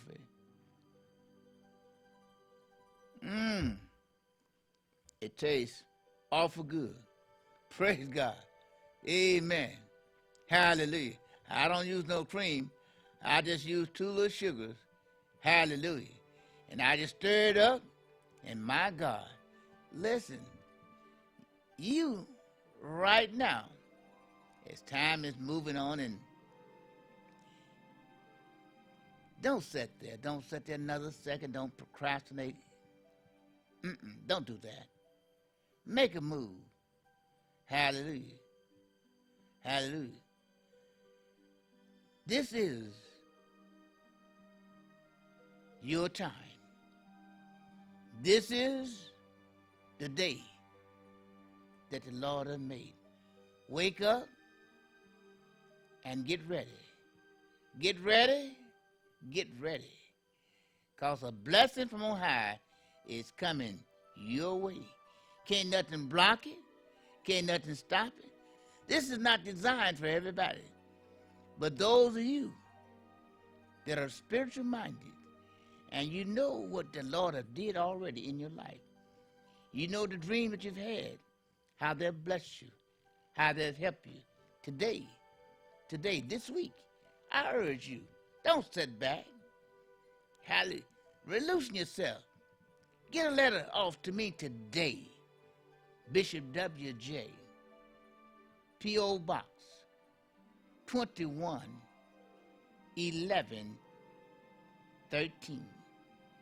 That's P.O. Box 211113, Detroit, Michigan 48221. I'm saying to you, put 3 $1 bills in your letter. Now, this, I don't use the actions, but I'm doing this because the Spirit of the Lord telling me to bless the saints of God that's in need of a financial blessing. Now, I want you to write me. And as you read this Bible verse this week, watch and see how your Father, who sits high and looks down low, is going to work a miracle for you and you. And all you got to do, enclose a self-addressed or stamped envelope. It's got your name, your address, because, you know, some of you write so fancy, and I can't make it out. So if I can't make it out, sometimes the postman can't make it out. So take your time and address the letter. And you'll be awful glad that you did. No ma'am, no sir. All of my friends. Amen. Here in the metropolitan area, all over. Amen. Praise God. Where this broadcast is being heard. Now you know, you can watch this broadcast. Amen. On regular TV. Amen. At 15.2. Hallelujah. I think I got it right. Praise God. It's on Comcast 90 and 91. We love you, and believe me, you can't do nothing about it, but keep on saying God is able, God can, and God will. Today now, get up today. Don't sit there another moment. No ma'am, no sir. I declare unto you, by the grace of an almighty God, this is going to be exactly what you need to bring you out. Hallelujah. And you know what you need more better than I. And God does too. And I just want to be an instrument, hallelujah, that the Lord God works through. And mighty good things will come your way. We love you, and we're praying for you, that the good things are coming your way. And the only thing you got to do is open up the channel of your mind, because you know if God can't do it, it just can't be done. I'm just one telling you, today is your day. Good things are coming your way. No, man, don't worry about no one else. Don't worry about what they're saying. Hallelujah. Because they're not going to pay your bills. They're not going to give you any money, so you better try to help yourself. God bless the child that's got his own. And today's saints of God, why not? Why not? Why not take a chance? If you take a chance today, you'll be happy, you'll be smiling, and you'll be saying, God, I thank you for the blessing that you sent my way. Don't forget, write me. P.O. Box 21113. P.O. Box 21113. Detroit, Michigan, zip 48221. Send in that 3 $1 bill. And I declare, good things is rolling your way. I love you. Peace be unto you. Joy. Hallelujah. Because this is the day that the Lord has made. And we're grateful to you from tuning in. And tune in next week at the same time.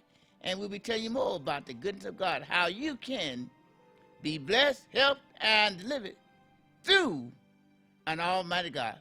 We love you, and we appreciate you from tuning in. Hallelujah. Thank God Almighty. All is well. All is well. All is well. Hallelujah.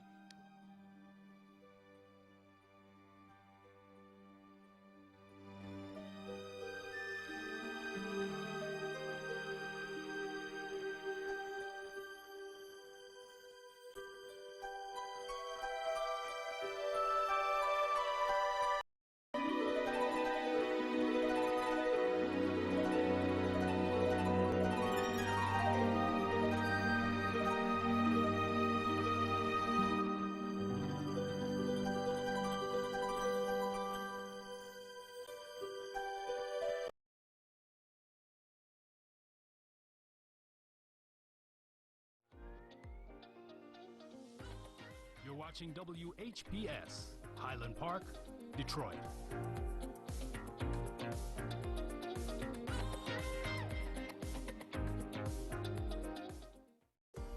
The views and opinions expressed on the following show are not necessarily the views and opinions of WHPS, its affiliates, management, or sponsors. I had ever known I was sick and tired, living in a town filled with narrow minds and hate.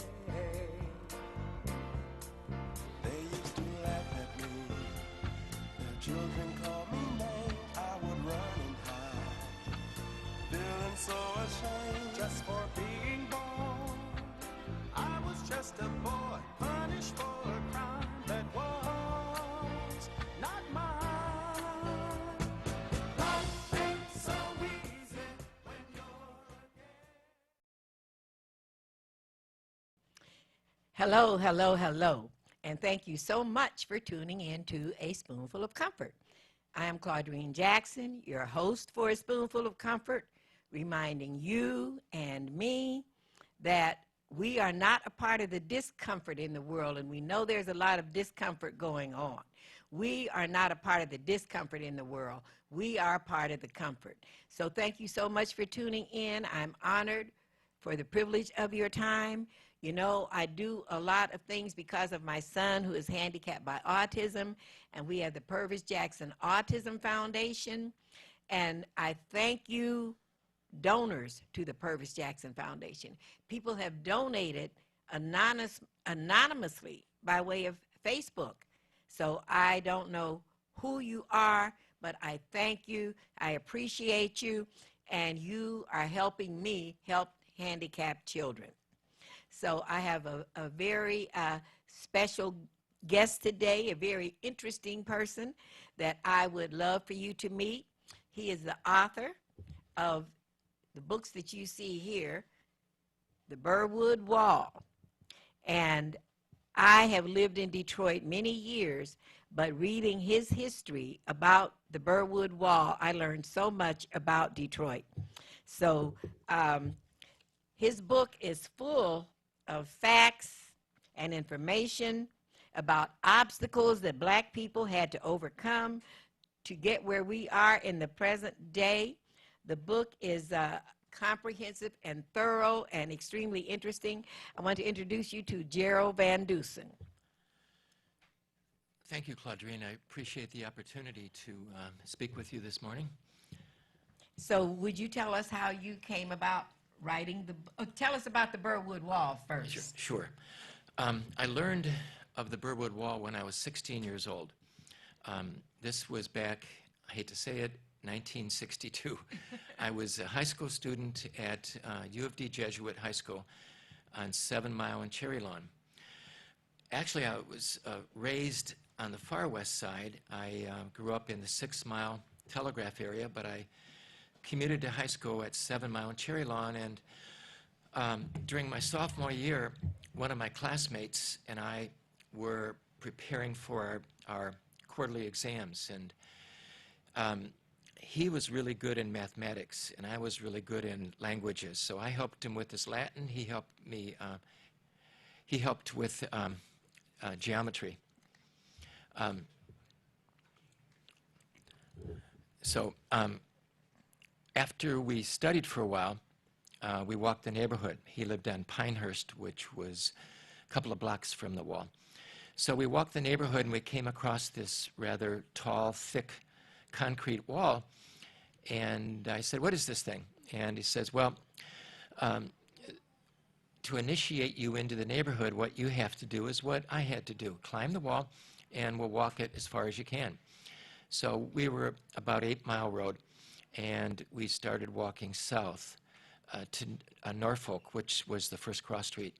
I didn't make it. I tripped and fell off the wall, tripped over a tree branch, because at that time, since the wall was already 20-some years old, a lot of shrubs and trees had grown, and there was outbuildings and the like in the backyard. So,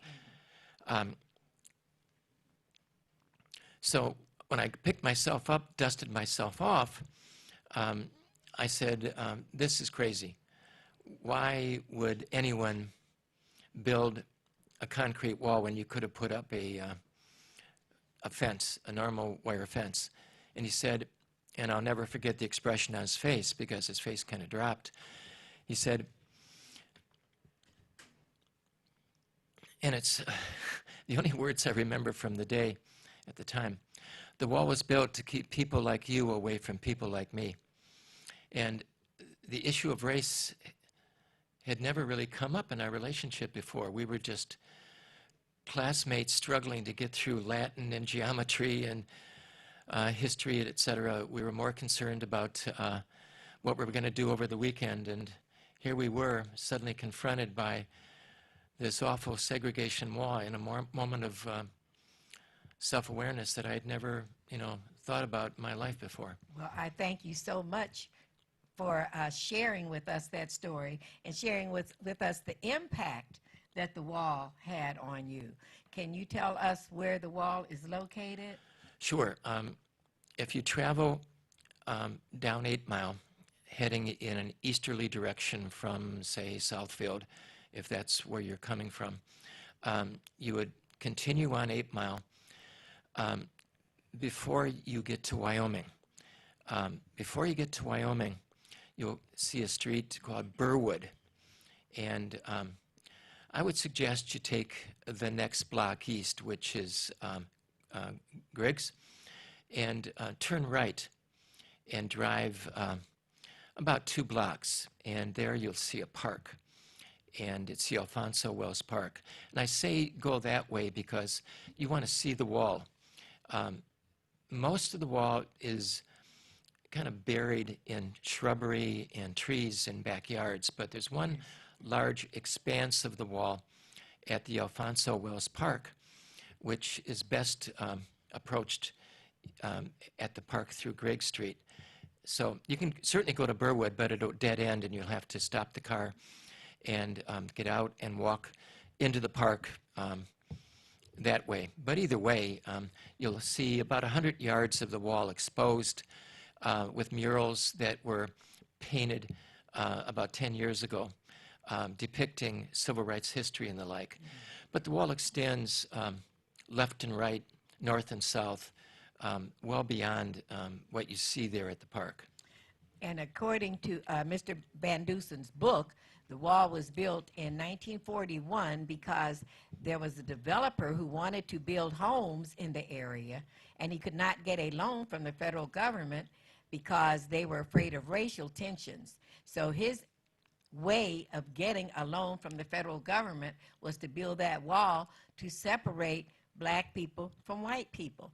And I've driven past the wall, I've seen it, but it never dawned on me what it was, because they have painted it and they've done so much to make it look better, right, that I had no idea of the origins of that wall. Well, the funny thing is, when I began to research it and walk the neighborhood and talk to people whose houses abut the wall, I asked them what they knew of it, and I'd say maybe 20% of the people knew the origin of the wall, but even then it was kind of a sketchy piece of information.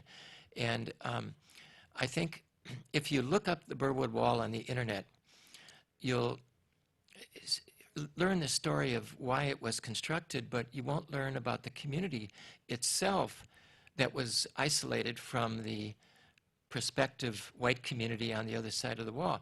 And that's why I wrote the book, because no one really talked about the people themselves who were affected by the wall being constructed.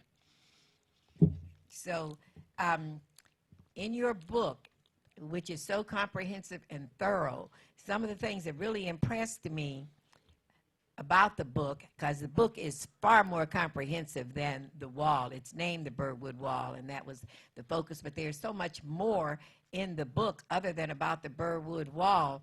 Mr. Van Dusen talks about how blacks were treated when they came from the South to get jobs in the automobile plants, and how they were treated for homes. You explained redlining in your book, that in the desirable areas were one color, but then the worst areas were red.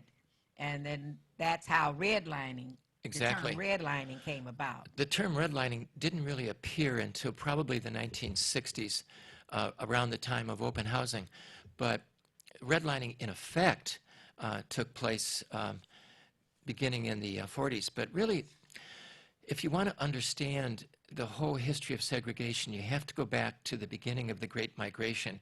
Because prior to 1910, which is the time where most historians locate the beginning of the migration north. Right. And when you talk the migration, you're talking not just African Americans, but Southern whites who wanted to escape the South because the jobs were few. Right. So there was a great exodus from the South of whites and blacks to northern cities where hopefully jobs could be found, homes could be built, and lives could be lived in a much happier way than the way life was in the South after Reconstruction. So what I learned was that during the Great Migration, whites who were here, and again, the focus is on Detroit, not Chicago or Pittsburgh, which had similar situations, but in Detroit, a lot of the whites were fearing this exodus of Southern people who spoke differently, acted differently, and talked differently, white and black, and they feared for their property, feared for property values, feared for all kinds of crazy things. And so beginning in about 1910, there was the practice of putting in the deeds of property exchanges what were called racially restrictive covenants, an agreement that when the house goes up for sale, the sale will be limited to people of whatever those selling the house want to limit it to. And in many cases, it was of ethnic origin. So whites would only want to sell to whites, and they would create a clause in the deed saying that this property can only pass to whites. And it wasn't until much later, 1948, that the Supreme Court ruled that that was unenforceable. But my point is that in Detroit, outside of the downtown area, the inner circle of like Black Bottom, 80% of Detroit, the deeds contained these racially restrictive covenants, which prohibited blacks from buying property. So they could only purchase property or rent in apartment buildings that, again, were owned by landlords that were governed by these deeds in certain areas that did not have these restrictive covenants. And so what I learned was that there were only a half a dozen places in the city where blacks could live, could move. And since the population of Detroit doubled, black population doubled from 1940, when it was 150,000, to 300,000 in 1950, where do these people go? It creates not just a segregated situation, it creates an overcrowded situation, which creates additional tension. And we saw how that affected people in 1967, the overcrowding and the well, you rebellion. even mentioned that in 43, but we'll talk about that. But one of the things that Mr. Van Dusen brought out in his book that really impressed me was that when African Americans came to work in the plants, they were given the hottest, dirtiest jobs. That black people were only supposed to work as janitors or porters or elevator operators, that we were not able to work in the industry. So that was interesting to see him bring that out. And that my mother told me a story about, she was working at one of the plants, and she said she was working during the war when they were making war parts, and they took her into a different part of the plant where it was real hot, and there were only black people there, and they told her, you're going to work in this area, and they referred to it as the jungle. Is that right? Yes. So she experienced what you talked about in the book. So the fact that you are so thorough and that you covered so much of the happenings. Now, I don't want to forget about Royal Oak. Will you tell That's us right. about Royal Oak? Well, again, for me, it was a learning experience. I thought that the wall was built to separate the people living east of the wall, the black community east of the wall, Detroiters south of 8 Mile. Turns out that the community that went back to the early 1920s was not only the Detroit side of 8 Mile, but also the Oakland County side of 8 Mile, which today is incorporated as the Charter Township of Royal Oak. It was one unified square mile community, and black businesses thrived along 8 Mile, and people who lived in that area were, in many instances, reluctant to travel too far out because of the discrimination that existed. So businesses popped up of all kinds that fulfilled all of the needs of that particular community. Eventually, the section of Detroit south of 8 Mile was annexed by the city. I believe it was in 1926. So schools were built and water came, that area was electrified, and 8 Mile was widened, businesses were knocked down, and so there were barriers now created between Royal Oak Township and Detroit. But you have to remember, back in the 20s, it was one big family of African Americans living in that square mile, and it didn't matter that 8 Mile separated them. In fact, 8 Mile was a unifier because of the businesses that existed along the roadway that separated the two parts of the community. But I met more people who had family members north of 8 Mile and people in Royal Oak that had family members south, and they would go back and forth to aunts and uncles, parents and children, and so there's really a very tight bond between the communities that still exists today. And the book is full of pictures. If you get the book, you'll see a lot of pictures of the history, and some of the churches and the schools that he has pictures of are still here, like Mount Beulah Church, right, and Oak Grove Church. So if you can get a copy of the book, you'll be able to see a lot of the historical pictures.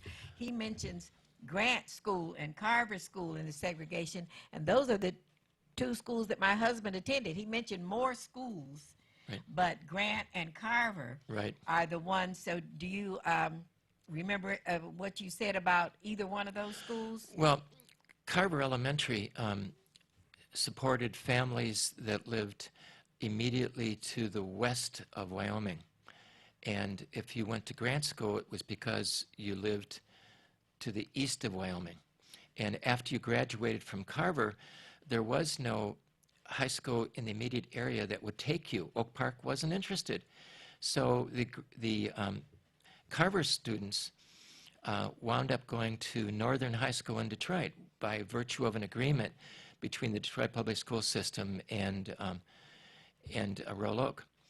And then the Grant students stayed in the community went slightly north to Ferndale and went to Ferndale High School and experienced all kinds of discrimination. I talked to a number of graduates of Grant who went to Ferndale, and they weren't even allowed to use the swimming pool. They were deliberately put into classes that restricted their movement, restricted their participation in certain activities, including swimming classes and the like. There was a ice cream store across from Ferndale High, and a couple of the people that I talked to recalled walking across the street early in the fall, going to get ice cream and being told at the door, "No blacks allowed." These were young high school kids being told that. So they'd have to go down to the 5 and 10 in downtown Ferndale to get an ice cream. I mean, bizarre. I mean, stories that you just can't make up, that were much of the fabric of their daily lives. And I'm so glad that as an African American that you were so sensitive to our plight and that the obstacles that we had to overcome. So I thank you for this book. And we're going to talk about another project that you're working on. But first, I want you to tell us about one of our presidential candidates at the Wall. Back in early July, Elizabeth Warren came to the Wall to discuss her housing program, where she elected president. And so the Detroit News, coincidentally, was running a story on the Wall because the Councilman McAllister and others had applied for and received a $40,000 national park grants to research more of the area. And so my book was published at the time the grant was awarded and at the time Elizabeth Warren visits the Wall. So it all comes together. And so the Detroit News in July 6th, I think, runs a front page story with the Wall on the big picture of the Wall, and talks about Elizabeth Warren and the grant and my book. And so it's a good time in Detroit history to remind ourselves where we've been, possibly to look forward to where we're going, and use the Wall as a symbol of what once was, and how we have to be mindful of history, because as one great historian said, those that don't read history, don't learn history, are condemned to repeat it.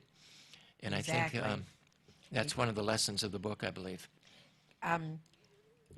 Could you tell us, has anybody ever tried to tear the Wall down? Or Back in, I'm guessing about 20 years ago, this is only word of mouth, right. But Alfonso Wells, the man after whom Alfonso Wells Park off of Grigg Street is named, who was a local political activist and community organizer, he called the building department, and really out of, I suppose, a sense of embarrassment, because he knew what the Wall was for, and it was just a living, breathing reminder of a time which he felt was a point of humiliation, of embarrassment. And so he asked the building department, don't you think it's about time that we'd leveled the Wall and put that deep into the past? And the building department said, we're not going to go to the expense of knocking the Wall down, but if you want to knock it down, it's in the easement between the neighborhoods,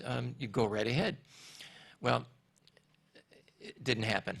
Alfonso Wells did not organize an effort to knock the Wall down. Well, because the Wall was so tall, it's 6 feet high and 1 foot thick. So that would be quite an undertaking. And it runs 3 city blocks, all the way to Pembroke. So that would be quite an undertaking to try to knock it down. And to remove it. Right. But the parts that I've seen, they've put murals on it. So is the whole Wall, you said some parts are covered by trees and bushes. Yes, yes. If you want to see it, you really have to visit Alfonso Wells Park. That's the only place where, as I say, about 100 to 200 yards are fully exposed in the park with the murals on them. And you can walk up, climb the Wall, touch the Wall, take pictures by the Wall. It's an artifact that I think it's important that we keep, maintain, and there's going to be an historical marker placed there so that it will never be torn down. Right. And as Mr. Van Dusen said, a lot of people in the neighborhood didn't even know the story of the wall. I didn't. And I was surprised when I heard why the wall was there. It surprised me. People move in, people move out, and never even question the origins. But before we run out of time, would you tell us how we can get the book? Sure. The simplest way would be to go to the book's website, which is burwoodwall.com. BIRWOODWALL.com. burwoodwall.com. There's a list of booksellers. You can click on a link. You can go to the publisher itself, Arcadia Publishing. You can go to walmart.com, target.com. Amazon sells it. And any bookstore will order it for you.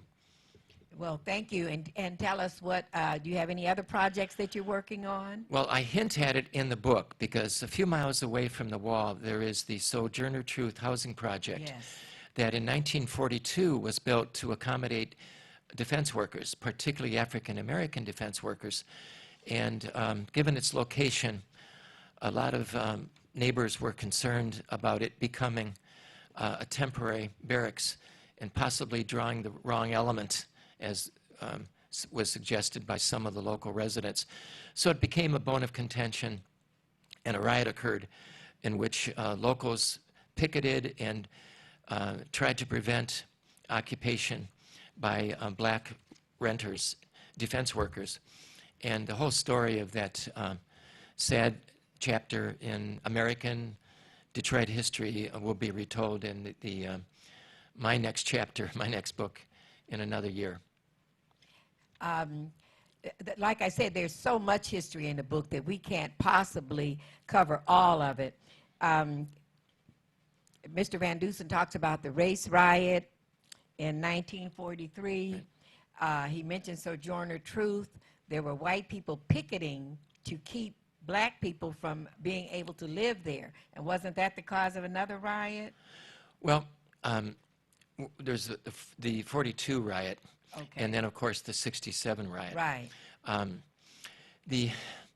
One of the areas that I think needs to be explored, if you're going to understand why these events occurred, are these segregated neighborhoods. And what I'd like to see written, or what I'd like to write, are Detroit's historic African American neighborhoods. Because if you understand the neighborhoods, and they include Black Bottom, they include Paradise Valley, what's called North End, Conant Gardens, the 7 Mile, Wyoming, the Wall area, and West Side. There's a half a dozen areas that thrived during the 20s, 30s, 40s, and 50s that we've kind of forgotten about. Well, I will be looking forward to your next book. We are running out of time. His books are so comprehensive. This is Gerald Van Dusen, author of The Burwood Wall. Thank you so much for tuning in to A Spoonful of Comfort. I look forward to seeing you next Tuesday at 1:30 right here on WHPR TV.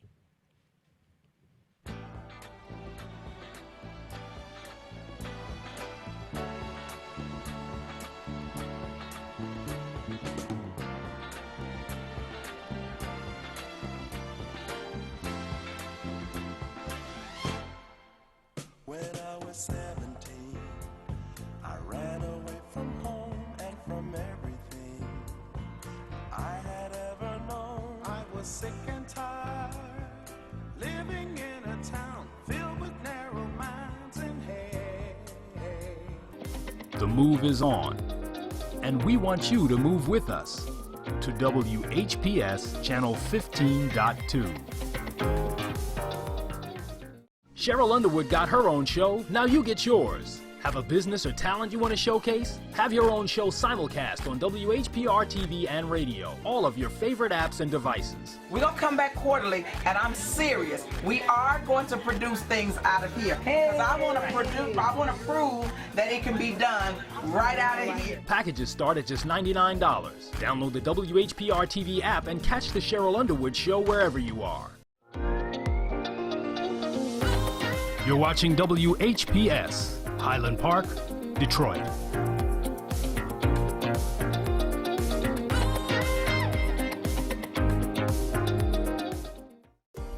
The views and opinions expressed on the following show are not necessarily the views and opinions of WHPS, its affiliates, management, or sponsors.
Good morning, good morning. Happy Friday to everyone, and welcome to the Brenda Perryman Show right here on TV 33 WHPR, Comcast 90 in Detroit, and all over the world, courtesy of the World Wide Web. We have apps. We have every single way you could see us. I mean, I go out of town, and I still see us. And I'm very excited about today's show. My second guest on this show is Sam Washington, and we're going to be talking about not only the Sam Washington Foundation, but we're going to be talking about parents and sports and the way people are acting these days, like every kid is a superstar, and sports has more to teach you than that. Also, we have Table Talk at 10 o'clock, and don't miss that, because we're going to be talking about blacks in the Democratic Party, or liberals, what they're doing. We're also going to be talking about the Joshua Brown tragedy down in Texas, the young man who testified in the Botham Jean trial, and he was killed earlier this week. Also, we're going to talk about the NBA and China, the billions of dollars that could be lost or maybe already lost with what's going on. But my first guest, I am so excited to have her here. I've known her for a few years, and I've watched her develop.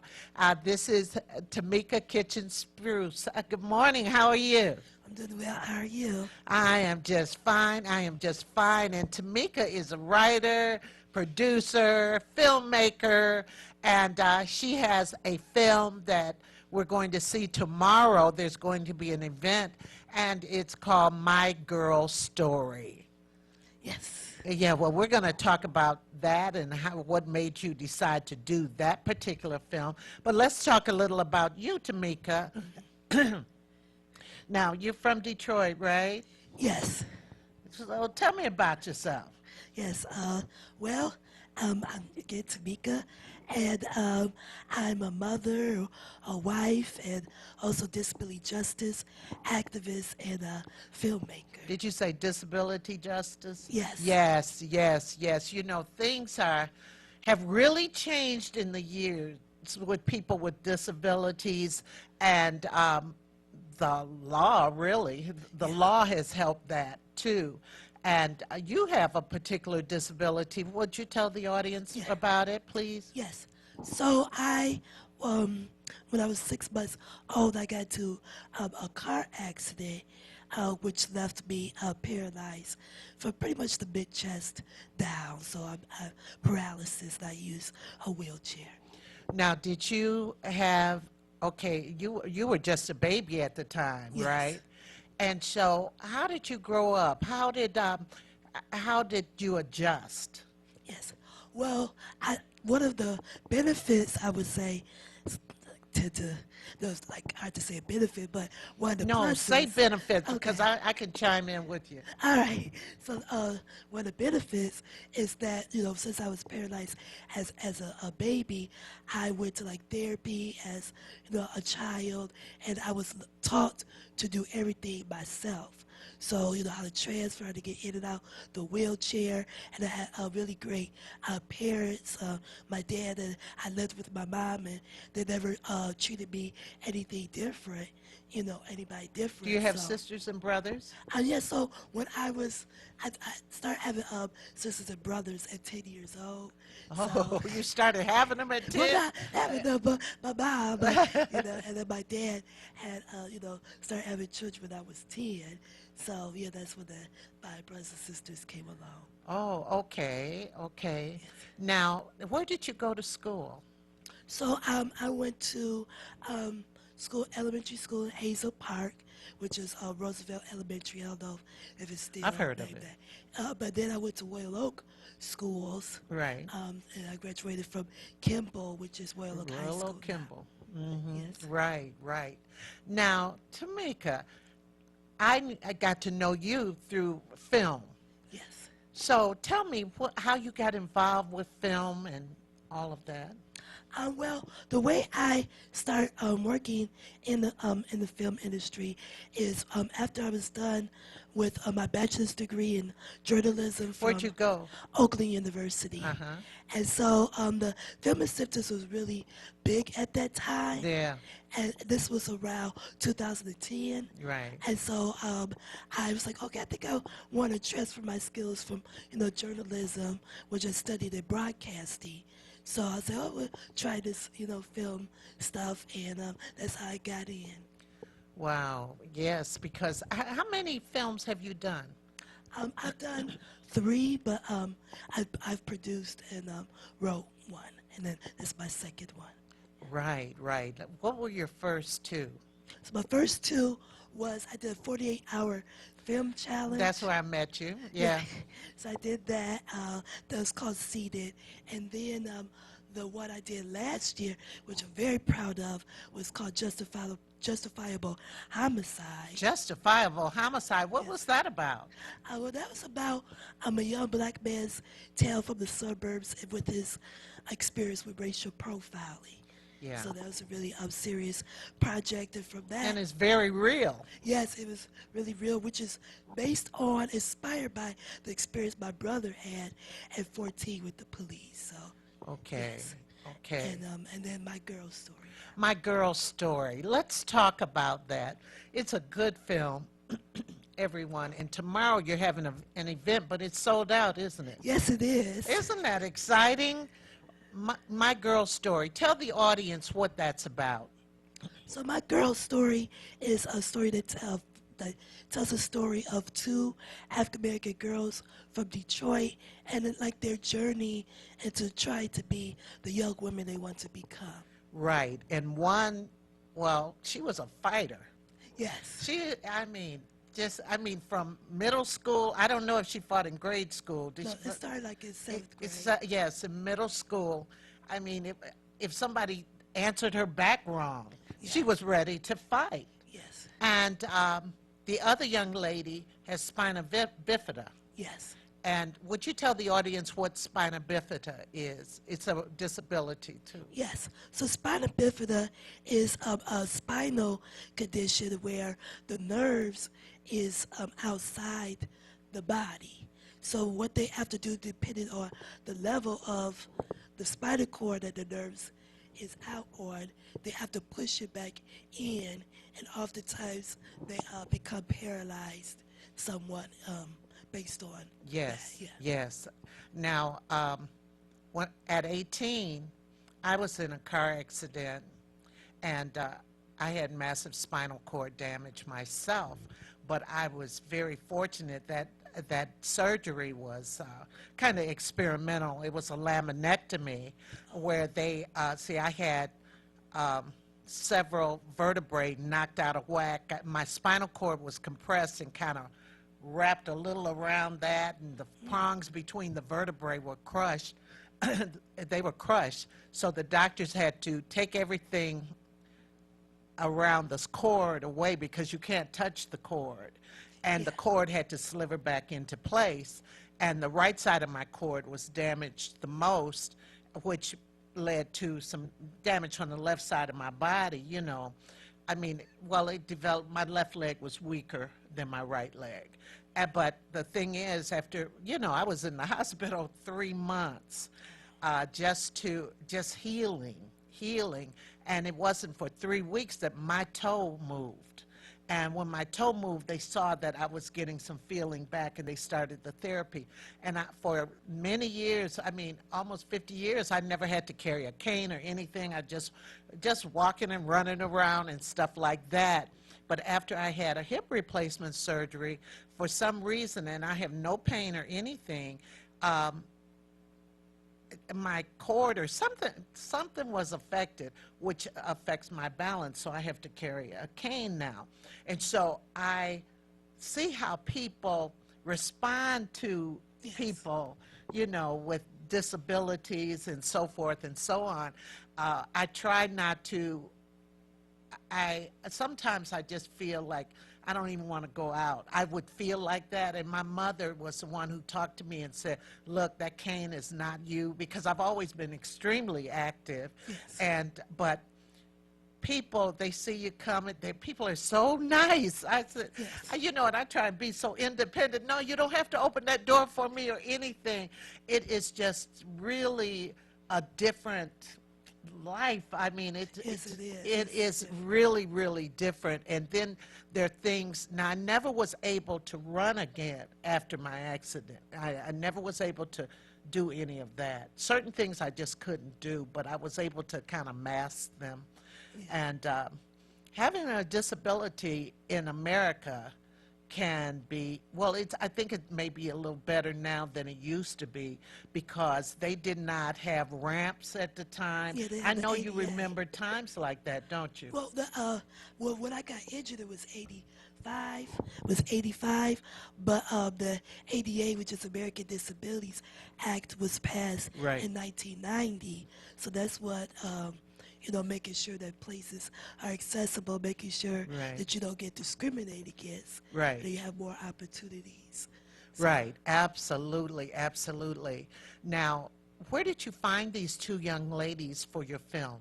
Yes, so I had a casting call originally, so I saw a couple of young ladies, but the two that that, you know, you see in the documentary are girls that I actually knew. So, yes. Right. And you have specialists who who talk to them and try to get them to adjust with society, because a lot is, if you have a disability, be it emotional or be it physical, you know, a lot's going on inside your head, and that's what I learned about these two young ladies. Why don't you talk to what was going on inside of, was it Monet? Monet. Monet's head, and the other young... Shekinah's head. Yes. So I believe with Monet, particularly, there were some issues that was going on, I would say in her home, like with her mother. There was some issues with her mother, per se. So that manifested into like the school and the fighting and things of that nature. So I believe that's really what she was struggling with. Anger issues. Yes. And she got suspended so much. I mean, she was out for a whole semester, I think, one time. It was a lot during that time period, yes. And to get a young lady, I think a young lady like that is suffering from low self-esteem. Yes. And to get her to change and have a different outlook first towards herself, right? Yes, you know, towards herself, and understanding, you know, that you may not have, you know, the parents that you want, but, you know, that doesn't have to affect your future. Right. Yes. But how do you get someone to realize that? Yeah, it's a challenge. It's a challenge, but one of the ladies, Kimberly Naylor, Yes. was really able to, help her get past that. So, and I will say now that Monet has a good relationship with her mom. So, things change, thankfully. Things And change, yes, but it is a process, it's right? a process. Yes, it is. It is a process. Now, let's talk about Shakanda. Yes. So with Shekinah, with her spina bifida, you wouldn't be able to see that she's disabled per se. So she's like many Isn't she in women. a wheelchair? No, she's No, not. she's not in She's a walk. She can Okay. walk. So her spina bifida occurred in the lower spine.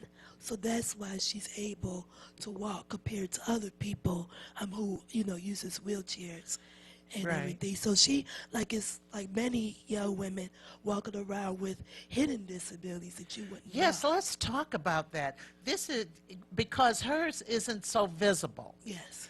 But how does she deal with that? Because even though hers isn't visible, she still has to be very careful. Yes. So with that came with the spina bifida, it's called hydrocephalus, which is built up fluid in the brain.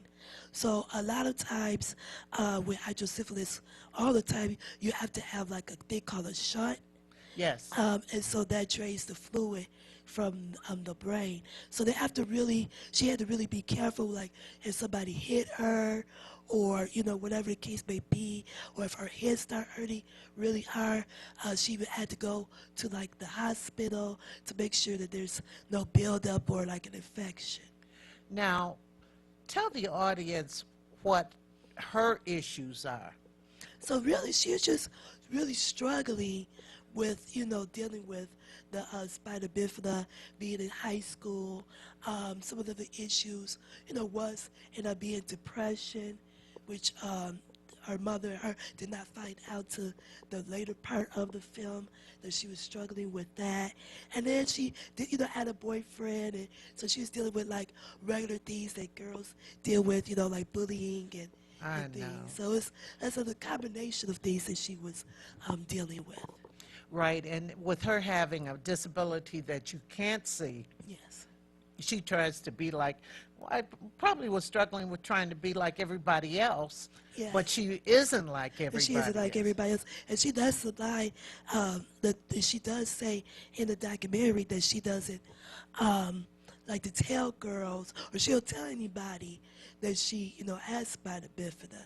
She really kept it hidden because she felt that, I think along with the bullying, that if somebody tried to fight her because, they know they can hurt her, so she really, didn't want to tell anybody that she had it.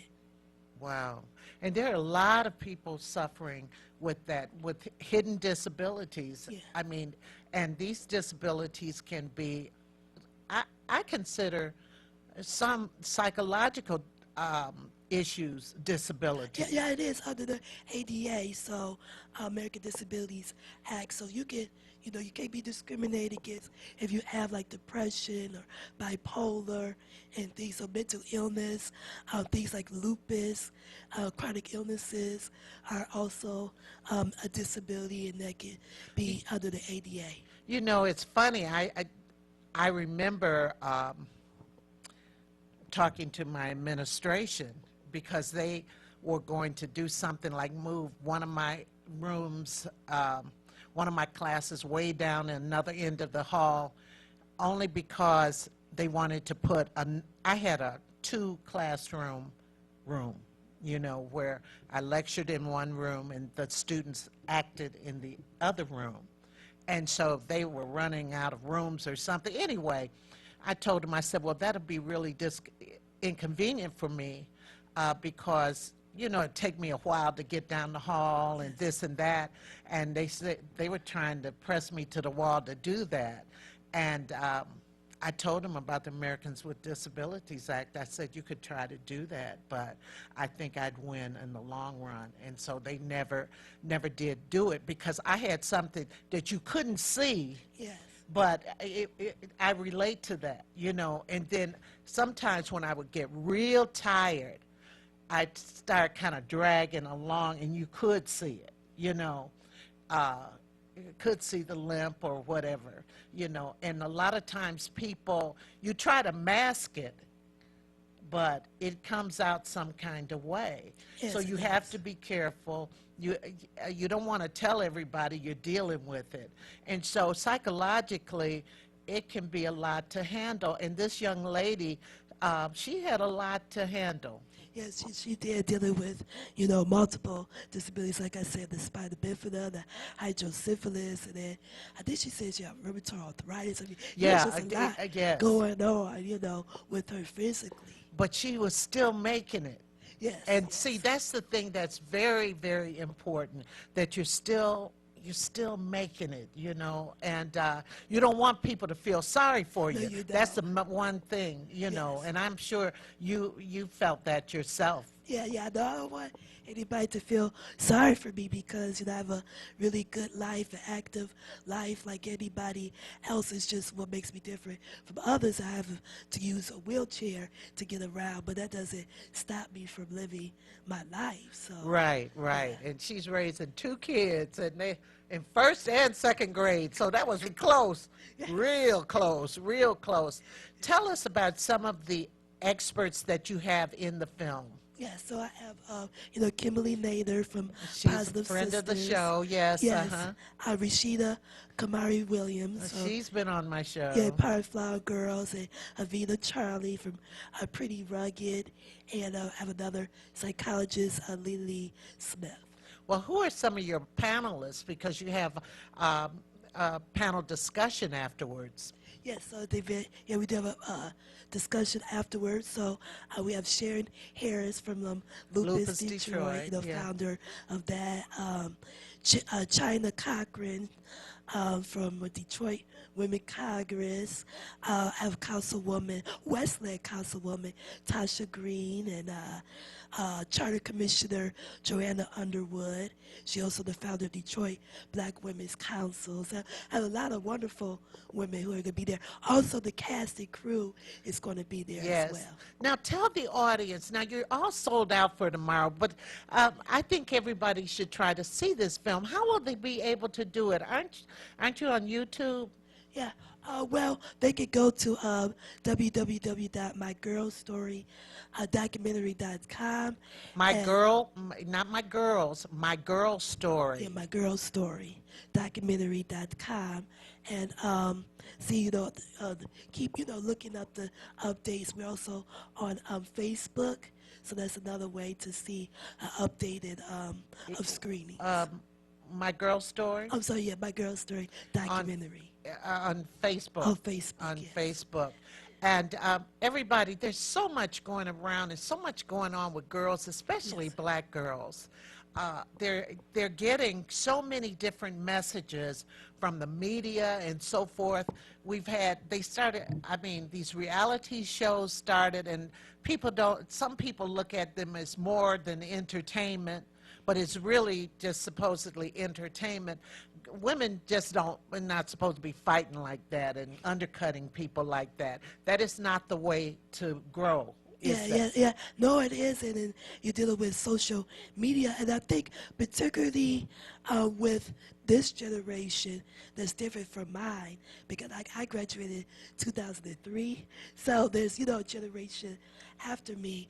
And what I did have to deal with, the girls have to deal with, is social media with, you know, YouTube and Instagram and all the, you know, social media and the fighting and the girl going viral. I think Monet brought up the fact that when she started fighting, people would say World Star, and World Star is where you could go online and see all these fights, and it's just ridiculous. Yeah, that's, you know, and then also, like, when you being bullied, you know, you used to just be bullied in school, but now you can be bullied online and exposed, and you know, if you have nude pictures that get exposed, and you know, so it's a lot that, you know, constantly that girls, you know, particularly black girls, are dealing with right now.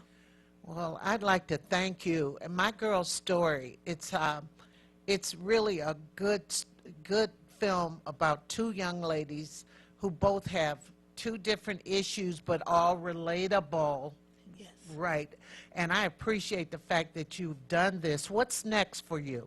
I have a lot of things on the table, pre-production on 2 projects after this and scripts I wanted to write. So. Oh, excellent. You hear that here? You hear that. Now, see, there are a lot of people who have no disabilities, physical at least, and who don't do as much as this young lady.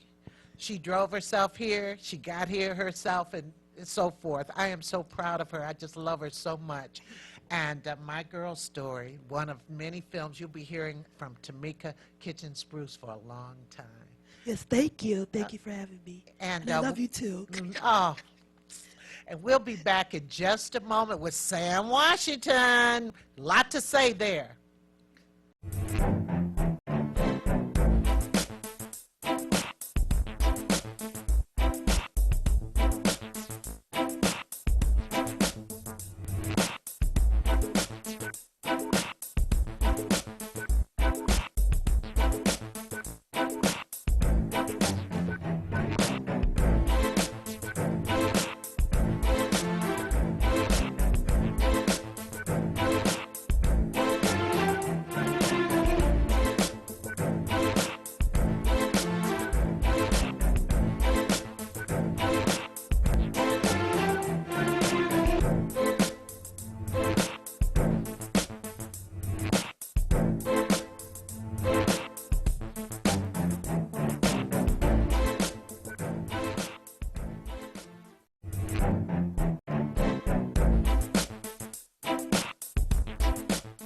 Is your credit card debt driving you batty? We're going up! Just like your credit card fees and interest rates. Always fear! The debt suckers are here! One call to Consolidated Credit can get the debt suckers off your back. Consolidated Credit will lower your interest rates, consolidate your bills into one easy payment, and get you out of debt fast. Call Consolidated Credit and get your life back. Call 800-479-4426. 800-479-4426.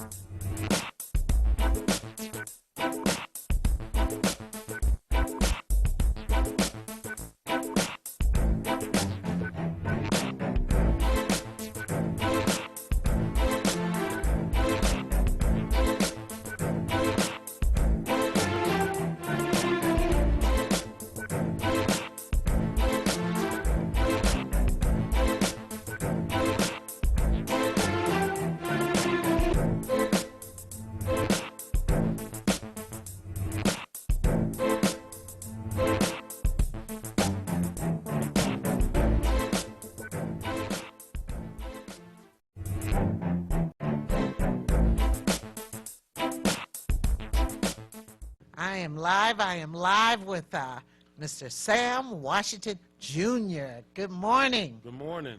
How are you today? I'm doing fine. How about yourself? I'm doing good. Well, you know, I just saw Sam, and he was on the show to talk about the film that he was a co-producer on, The Saint, about St. Cecilia's Gym. Now, a lot is happening, a lot is going on, and I forgot to tell Sean exactly when to put that on so you could see a little bit of the trailer for it. Now, we watched it. They had a showing. Are you going to have another showing? We definitely will have another showing.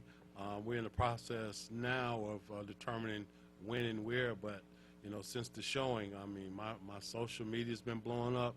My sales been blowing up. Hey, I wasn't able to make it. When you going to show it again? Yes. And even positive feedback. Oh, it was so great.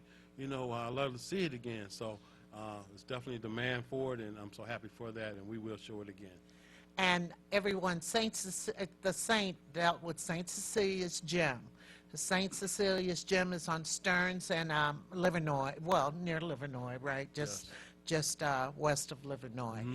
And it was a gym I had gone to. I think I'd tell you something about that gym, too.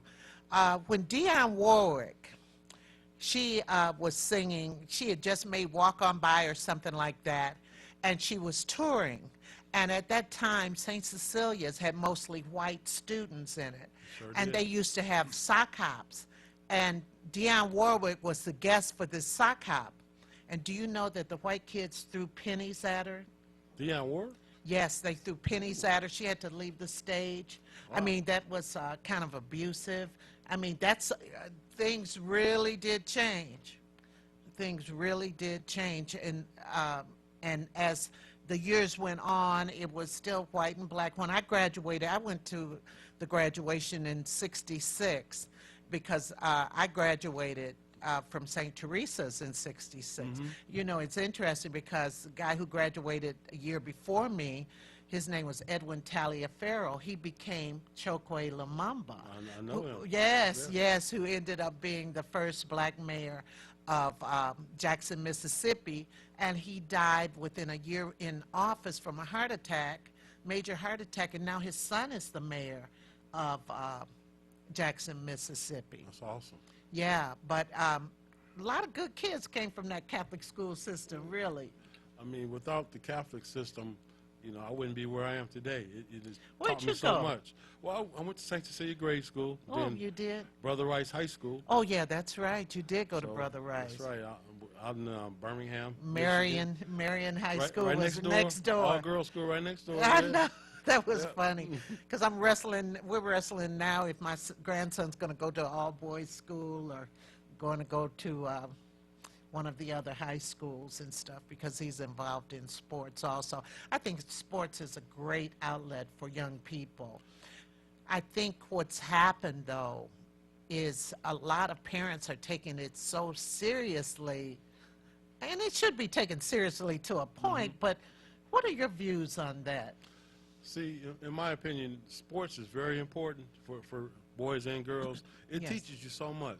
I mean, it teaches you life skills. For example, I hate being late for anything. Right. And I attribute that to sports because the coach used to always say, hey, if you're on time, you're late.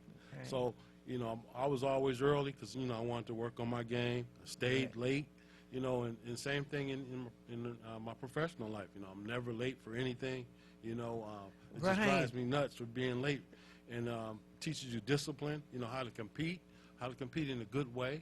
Yes, teamwork also. Absolutely, absolutely, and that attributes to life as well. And did you feel that you learned some leadership skills from sports also? I certainly did. That's a good question because I was a captain on my high school basketball team. I was captain in college as well, and leadership. Where'd you go? skills. In college, I went to Robert Morris College, and then I also went to the University of Alaska in Anchorage. Really? Sure did. How did you like it there? I mean, I had a great time. You know, when I was offered to visit, when I was leaving Robert Morris in Pittsburgh, I said, you know, it's a free trip to Alaska. I'm just going to go out here and have a good time and come back home. But, you know, once I got there, it was totally different. You know, I was looking for Eskimos and igloos and stuff. Didn't see any of that at the time. We had a great schedule. You know, we traveled, obviously, all over the country, you know, free. You know, went to Hawaii a couple times. Oh, my goodness. Free. You know, that's part of getting a scholarship, you know. Yeah, So, yeah. yeah, I had a good time there. Oh, by the way, I wanted to mention, this was a discussion last week on my show, how in California, you know, athletes will be getting paid, college athletes. Missed that calling. I know, you know, and I always say my kid missed that calling also because I used to send him money, and I used to say cost me, at the time it wasn't any Cash App. I had to send it Western Union, and it cost me $15 to send $15. Just to send it, yeah. Yeah, Absolutely.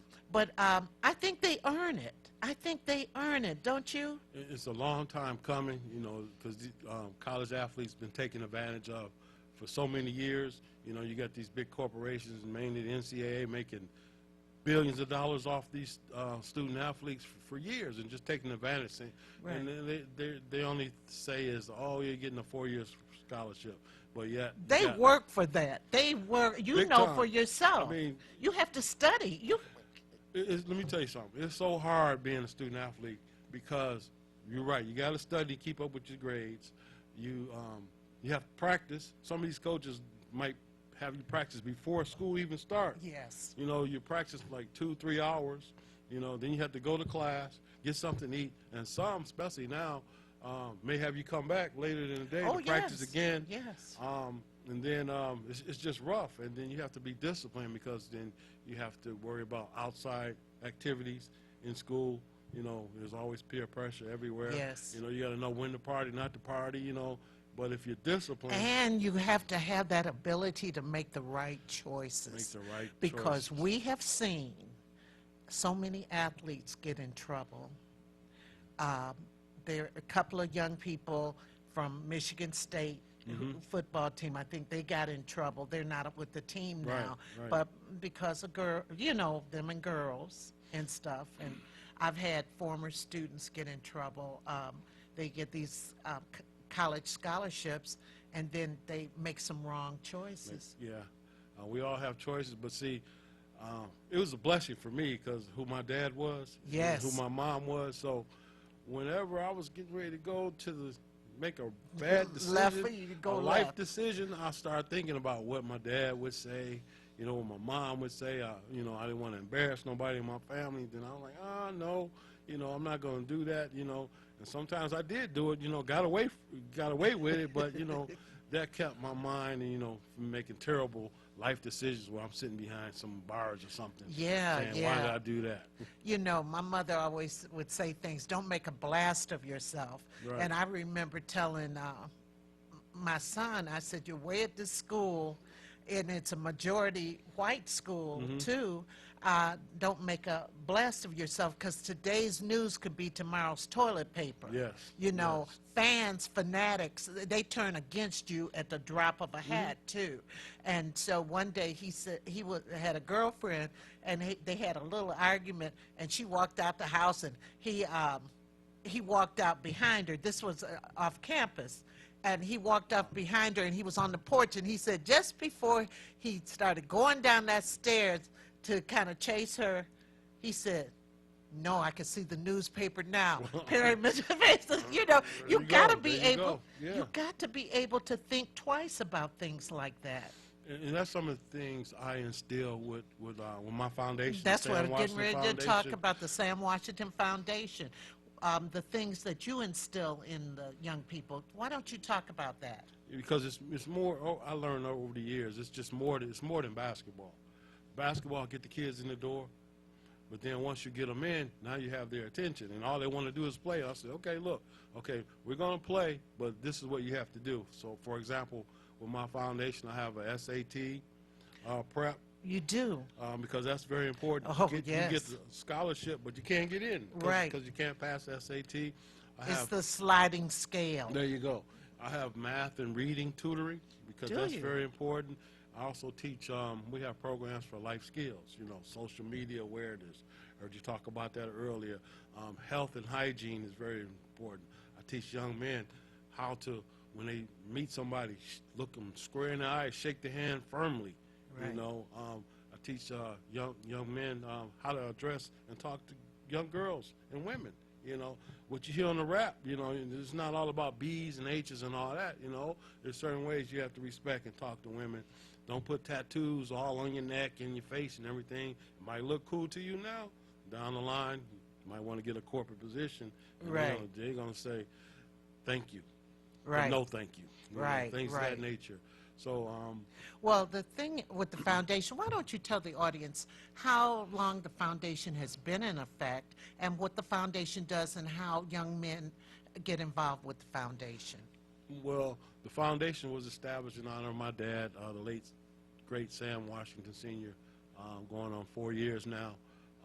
I started that because when I was doing my programs at St. Cecilia, a lot of corporations, in terms of like donating grants and things of that nature, for some reason, they don't like to donate to religious organizations.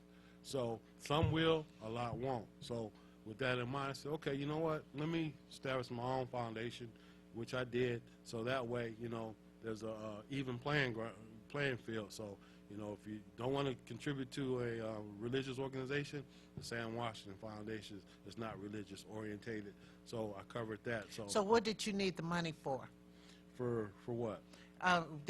For people to fund it, help fund it. Because for rental space, you know, Yes. in the gymnasium, or also to pay tutors, you know, for Yes. the math, the tutoring, you know, equipment, you know, Right. have a staff, you know, keeps the clock, you know, keeps stats, you know, things of that nature, in clinics, you know, because nothing's really free. You know, people will volunteer, but you know, you have to be able to, you know, compensate people. I am well aware of that. So it was established to help young men, right? And women. And girls. Well, yeah, can't Ah, forget the girls, yes, absolutely. I know, yes. There's some girls that can really ball out there. I you know, So, I know. So what do you do? How do you do it? Where do you do it? Okay. Next year, I'm going to take my brand, the foundation.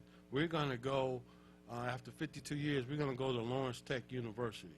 I'm so excited about that because they actually, it's a win-win on both sides. And I'm bringing potential college students to Lawrence Tech. It's a great school, university in Southfield, Michigan. Gym is 3 times the size of St. Cecilia. But I'm not knocking St. Cecilia because that's a legend in itself. That is it. To talk at another time, but that's why we did the documentary. You know, it did so much for so many people. But, you know, after 52 years, you know, I'm kind of like somewhat outgrown the facility. It's an older facility. Hopefully, you know, there's plans down the line to enhance it and make it a historical building. Yes, which is my dream. landmark, yes. But meanwhile, yeah, I'm moving to, like I said, to Lawrence Tech. Can't wait next summer, so I'm gearing towards that. You know, to be the same programs, the mentoring, the tutoring, you know, the basketball, you know, help kids get the scholarships and things of that nature. Having a They're doing some great things over at Lawrence Tech because they built that field. the brand new football stadium. Isn't that nice? They're really taking it to another level. Ironically, my alma mater, Brother Rice High School, they're playing their home football games there this year. Are they? Yeah, they've had three so far. As you know, Southfield is right in the middle of it all, right off the freeway, easy to get to. Right. So all my teams from like the suburban areas, including Detroit, right. They're calling me now to make sure that I include them into the summer programs and things of that nature. So Wow. I can't wait. So what are you doing off season now? Right now, I'm gearing towards the fundraising, you know, to be in the building and help Right. continue the things I'm doing. Having a golf fundraiser. It'll be my 3rd annual golf fundraiser. It'll be May 30th, 2020. Well, I got to Lincoln have you Hills. back on before Yeah. that so we could talk about Yeah. that too. And then, you know, constantly, you know, on the phones, networking, you know, Yes. volunteering with other coaches, other programs. Absolutely. To help, you know, give my feedback and help them get to where they want to be as well. Absolutely. And so how will parents or young people find out about next summer, what's going to be starting next summer? Well, I'm in the process right now. That's a good question of revamping my website. It was the stdetroit.org, but it's down just temporarily. Prior to that, you can hit me You're on on Facebook. Facebook, Hit me right. on the Facebook, Sam Washington Facebook. I'm on Instagram and also have Twitter. Yeah. And then my email is swash. That's SWASH 6789 at gmail.com. Had you ever thought, I guess high schools are working on football somewhat during the summer. I think there's a date you're supposed to start doing that, but you just do basketball. It's so many young people. Had you ever thought about expanding and let the football players do something? That's another, see, I can't do everything, so, but that being said, that's how actually St. Cecilia got started with my dad with football, Little League football. Quick story, we were, me and my brothers, we were playing with the West Side Cubs. Yeah. Legendary West Side Cubs. Very legendary. And my father, he was like volunteer coach, and he noticed like, there's no way all these kids gonna make the team because you had the A, B, C team. Yes. And so many kids were getting cut that had great talent. So he was like, you know what? I can do this on my own. So he took the kids that the West Side Cubs didn't want, brought them over to St. Cecilia, and wow. we became just as good and better sometimes as the West Side Cubs. It was great, you know. So football, yeah, it's in the back of my mind because it's needed as well. Just in the back of because those other things that are being taught to these young men aren't being taught in their regular football programs, you know. I mean, a good one. Yeah. It's not being taught. And I look at young men, oh gosh, the young man who, Antonio Brown, is that? Antonio Brown? Yeah. Yes. Yeah. I mean, now, they say after he had that concussion, he had never been the same. He had gone to Central Michigan University, premier player. But, great player. Yes, yes. But got into, well, women have accused him of something. That's the other thing. How do you dispute that, you know, in this era of Me Too, it could have happened or couldn't have happened? Sometimes people don't get what they want, and they create a story. I'm not saying that it's like that. I'm just saying sometimes. How do young men, I'd say young men in particular, because they're usually the ones who are beset with the accusations, how do they escape that? It's really hard, and, you know, but it goes back to making good decisions because even the NBA, when the rookies come to the NBA, they have a special class, and I think Galen Duncan helps facilitate that too. They have a special class where they tell you the do's and the don'ts and the warnings. You know, stay away from this person. You know, they may have pictures of, you know, watch the women you associate yourself with. You know, don't trust this person. Don't trust that person. They all know that. Beware of social media. You know, it doesn't go away even though you hit delete. Right. It's still there. You know, they tell them that. They do the same thing in high school. They do the same thing in college. Now, in high school, you got to start young.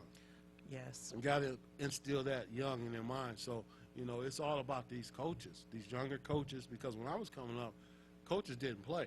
You know, they were able to discipline you with a paddle, whatever, and there was no repercussions. But then, too, weren't the parents telling the young people to respect the coaches? I mean, I'd be doggone if I had a kid who was talking back to a coach. How do you do that? I know I couldn't do that. I was always taught, yes, sir, yes, ma'am, you know, and then, you know, if I got in trouble away from home, and once my parents found out about it, I got in trouble again when I got home. Right. You know, it was a respect factor. It was a nurturing factor, you know, which we've gotten away of, you know, in the worst way. And I don't get it. You know, social media, I'd say it was a blame for some of it because you learn so much so quick. You know, some of the things these kids know now in grade school, I didn't know until I was in high school. I know. You know, that's a problem. So my goal also with my foundation is to have meetings with some of the younger coaches and let them know what some of these issues are to help them teach these younger kids so when they get to the next level, there won't be any problems. Well, I found, and, you know, my kid coaches the little kids now. And he's found that a lot of these parents, they're so forceful. Every parent thinks their kid is a star. Ooh, yes. And this causes problems also. Can we talk about that a little bit? It certainly does. And I think, I hate to say it, but no, I don't. AAU has a problem with that. Why don't you tell me what you say about AAU? Reason I say about AAU, because sometimes, you know, now anybody can have an AAU team. I'm talking basketball. Right. Okay? And so they all think, a lot of people think there's a lot of money in it because, you know, you charge to play. Unless you got a superstar, you know, on the AAU team, then you get like a sponsor, Nike, Under Armour, Adidas, or something like that.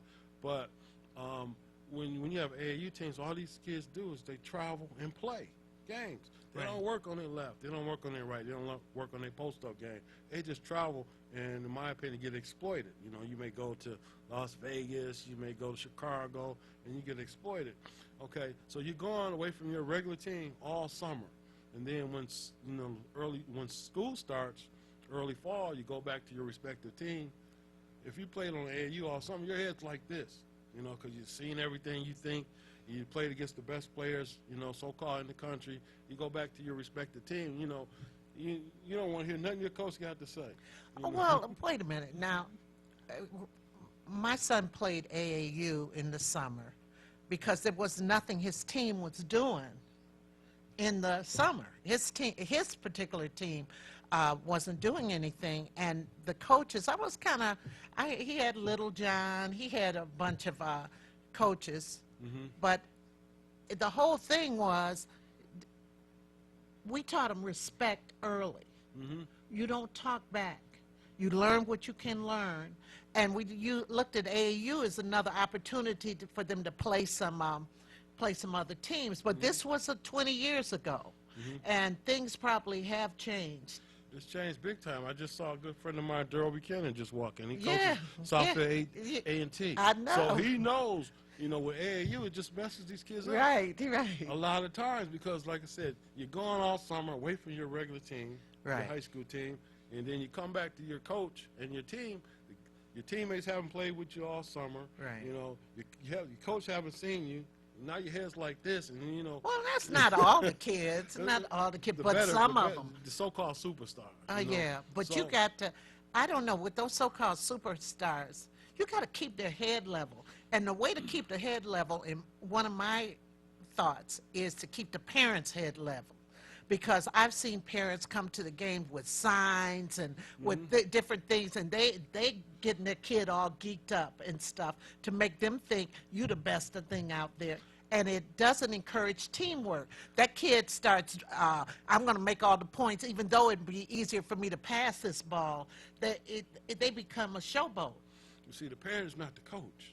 See, the coach is the coach. So, and then some kids don't have parents at home. You know, they may live with the grandma. They may have a one-parent household. You know, their mom or dad may not be much older than them. Right. You know, and then you got to watch who they hang out with. You know, who their friends are. You know, so the coach becomes the parent a lot of times. Yes. And you know, I like that too because you know they see that. You know, this kid needs some help. You know, take an interest in it, in the particular kid. But you know, you need help all the way around because you could be a coach, the greatest coach in the world, teaching discipline the whole nine. But then when the kid leaves you, then what happens on the way home? You know? Right. You know, Right. the drug dealer might be here, you know, or whatever, and then, you know, wow, the kid's confused. Yes. So, Sam, what do you think are the, well, you just said it, the things that the child gets along the way after they leave you? So, as a coach and myself as a teacher, many times I've had to take kids under my wing and try to teach them the do's and don'ts. One young lady, and I've mentioned this before, she got in a fight at Southfield. This is when I was teaching at Southfield. This was years ago. She's doing well now. But she said the minute she got in that fight, she was fighting and she was thinking about what I was going to say. You know, I'm going to disappoint Miss Perryman. You know, things like that. If you get that confidence of your kid, of the kids, because you can kind of tell what kids are struggling, can't you? For the most part, you know, some kids are, you know, sheltered, they're quiet, but like you mentioned fights. Now, that's a big thing in school now because as soon as you get in a fight, it's on social media everywhere. You know, it's crazy. My daughters went through that. You know, it's like, it's crazy how social media just, you know, it's just out there. That's why, you know, part of my my program with the Sam Washington Foundation, I teach that, you know, the do's and don'ts, you know, with social media, social awareness and things of that nature. You know, that kind of helps too, but you always got to encourage kids. You know, I don't care who you are. If you're the CEO, the president, or whatever, you need encouragement. Yes. You can do this. You know, Yes. try this. You know, Yes. things of that nature. That's And why I love sports. It's so because much it teaches joy you. to see a young person do something that they didn't think they could do at one time, right? But you got to be exposed to, because Yes. you may be great at something, but you don't know because you've never been exposed to it. You know, things of that nature. So, you know, I always say nothing beats a failure but a try. You got to try it. you know. Absolutely. You'll miss 100% of the shots you don't take. You know? That's right. And what did what was Michael Jordan say? You know, I always told people Michael Jordan practiced harder than he played in a game. That's a must, because I remember my dad used to say, okay, if we say I'm playing a team that, I think, man, I don't know why we playing this team. We're going to blow them out. My dad used to say, well, get 50 on them. Don't play less because, you think the competition is less. Get 50 on them. That's how Michael Jordan is. That's how Kobe Bryant was. No matter who you playing, if I'm playing my mom, I'm going to get 50 on her. That's their mentality. So. Oh, okay, yes. I love having you on the show. There's so much. I just love hearing you talk because we have an interest in young people. Absolutely. Just a solid interest because a lot of times if they could get over certain humps, they could see what they can be. They sure can. And, Yep. You can see, I was not in sports, but I had young people as far as musicals, plays, and all of this, acting and wanting to pursue that, which is another very difficult thing. But you give them the confidence, and I think that's what you work on with the Sam Washington Foundation. Absolutely, so important, because without confidence, you pretty much are going to fail, So when the young people next year, in 2020, when they want to get involved, they should check with their coaches. These are basketball players, girls and guys, right? Girls and boys. I have such a tremendous pipeline, of contacts, coaches throughout the whole state. Typically right after March Madness, I start sending out all my invites, for my leagues and stuff like that. So that's what I do. And then, of course, if I haven't reached out to anybody that's interested in playing in the summer league, like I said, it's going to be at Lawrence Tech University this year. They can reach out to me as well. And stay tuned for my Facebook. Yeah, Sam Washington, Facebook, and the Sam Washington Foundation. I'm so happy that you're doing what you're doing. Really, I'm excited. We didn't even get to play the clip, but we get to talk. But you'll be back. Everyone, stay tuned for Table Talk. We have a great Table Talk for you today. I guess sports is the theme of the day in a way. So, talk to you in a few. Stay tuned. That was good.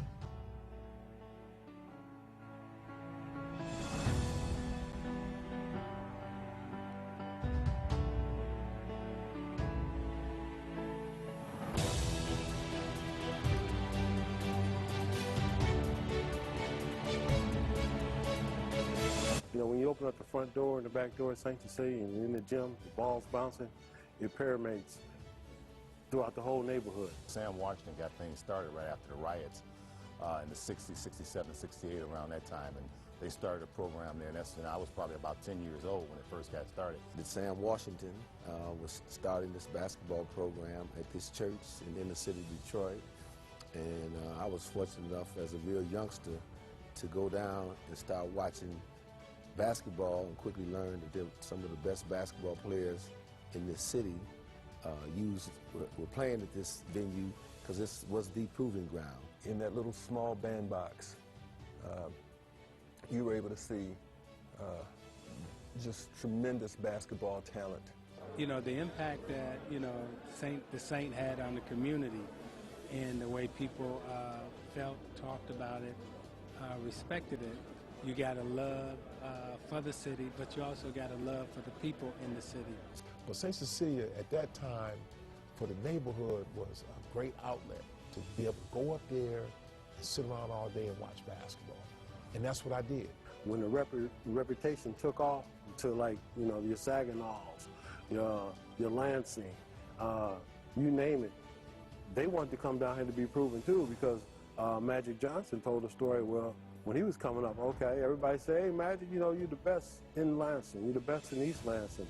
But to see how you really are, you got to go to Detroit and play at St. Cecilia.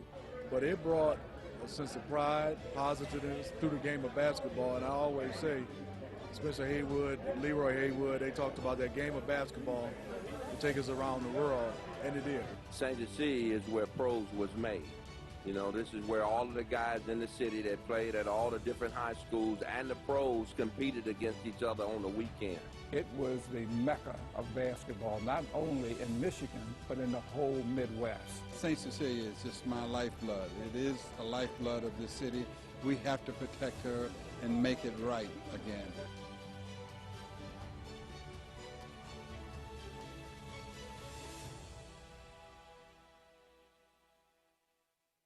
it has to be looked upon as a privilege and even an honor to play in that building.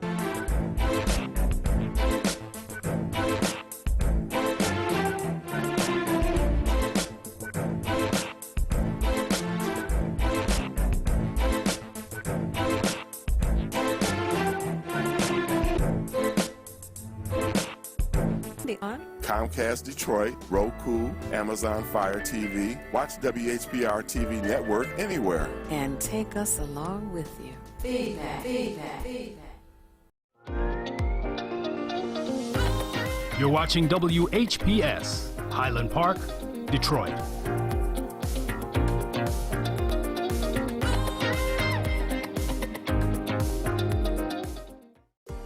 The views and opinions expressed on the following show are not necessarily the views and opinions of WHPS, its affiliates, management, or sponsors.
your life.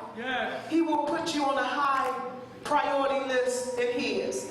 So just remember that. If you want more from God, do more for him. And not to say that God is angry with anybody. I don't want you to get the wrong impression. My job is to just teach you. Because some people don't know. Some people actually think that it's okay to stay at home on Sundays and just catch the show on TV. No, it's not. Not according to the book of Hebrews chapter 10, verse 25.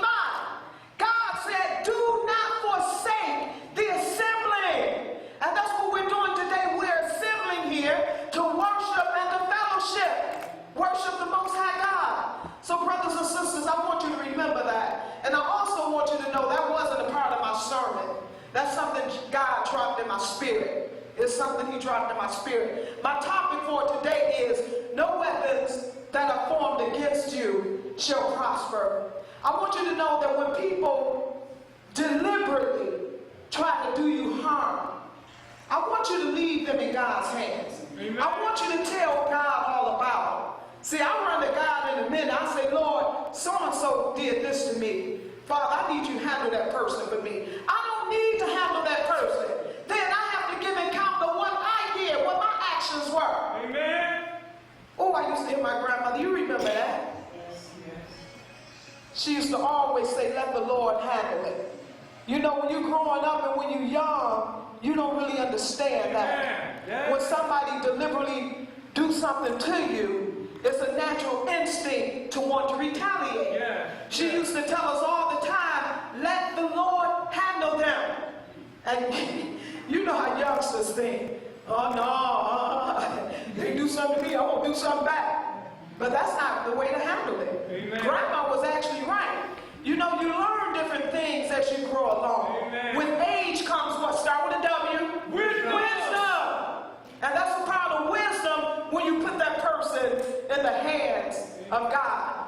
I want to share this biblical story with you today about a man who deliberately wanted to annihilate all of God's people. He wanted to just kill all the Jews. And you know, the original Jews are God's chosen people. Y'all know that? Okay, so we went over that sermon already. I'm not going to go back through that. But I just want you to know what happened to this man. He wanted to annihilate, kill all the Jews. He had made a galley for one of the main Jews to be hung on. But let's see what happened in this story. And brothers and sisters, also I want you to know, it's a whole lot to the story of Esther. That's the story I'm going to talk about today, the story of Esther. See, and I tell you all this all the time, we were all predestined with a God-driven purpose. Amen. Sometimes things happen in our lives and we don't understand it at the moment. Amen. Sometimes it may be years down the line when you realize, now I understand why this happened. See, Esther lost her mother and her father. But later on, she realized why God had to remove them out of her life and place her in the hands of somebody else. Because this somebody else is the person that helped save the whole nation of the Jews. Y'all got to remember that God is the Alpha and the Omega. He sees the beginning. He knows what's happening right now, and he sees the future. So we have to learn how to trust and depend on God. So I want you to go to the first slide, Anthony. Go to the first slide. If you have your Bibles, I want you to open up to the book of Esther, chapter 1, verse 1. And if you don't have your Bible, I do have it here on PowerPoint, the book of Esther. And I'm coming out of the Amplified Bible. You know, there are many versions. They all mean the same thing. It's just worded a little differently. The Amplified Bible is a little easier to understand. And it reads as follows. It was in the days of Ahasuerus, also known as Xerxes. If you all seen that movie 300, you probably heard them talk about King Xerxes. This is where they got that from. King Xerxes, who reigned from India to Ethiopia over 127 provinces. Now, provinces were territories or states, like Michigan is a state, Ohio is a state. Well, provinces were very similar to that. In those days, when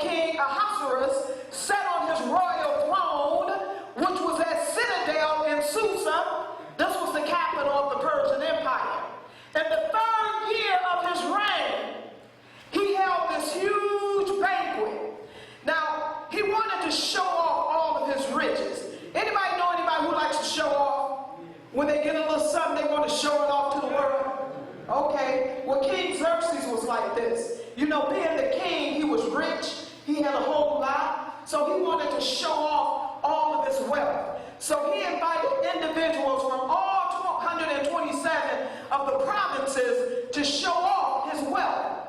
Now this lasted for 180 days, the show-off period, half a year. The last 7 days of this show-off period, he had a banquet.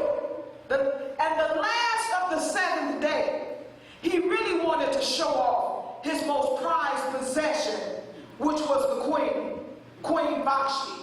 He wanted to show her off. But it just so happens that she didn't feel like being shown off that day. Ladies, you ever been in a mood where you just don't feel like it that day? Yeah. Well, she didn't feel like it this day. So she told them no. Can you imagine how the king felt? Now the king is supposed to get whatever he wants, whenever he wants, at his beck and call. And here's the queen. She says no. She didn't come out. I can imagine the king's mother was so upset. Not just upset, but embarrassed. Amen. And not just the king, but all the male officials, all of the men. Because back in that day, women were like second-class citizens. They had to do whatever the man said do. Now, fellas, guess what? Those days are over. What you say, sisters? Don't get no idea. Those days are over. Hallelujah. What you say today? Thank you, Jesus. Thank you, Lord. Anyway, all the men were upset. They were like, if the queen gets away with this, then our wives might start doing it. All the women in all the whole kingdom might start doing it. So it happened, they all got together and they said, look, we got to do something about this Queen Vashti. So what ended up happening, to make a long story short, they exiled her. They put her out. They just took her to a distant land, never to come back there, never to be seen again. And so also what they decided to do was to send out a letter to all 127 of these provinces. And what they wanted to do was get the prettiest virgins out of all of those provinces to come to the king's harem. Y'all know what a harem is, right? They were all supposed to go to the king's harem.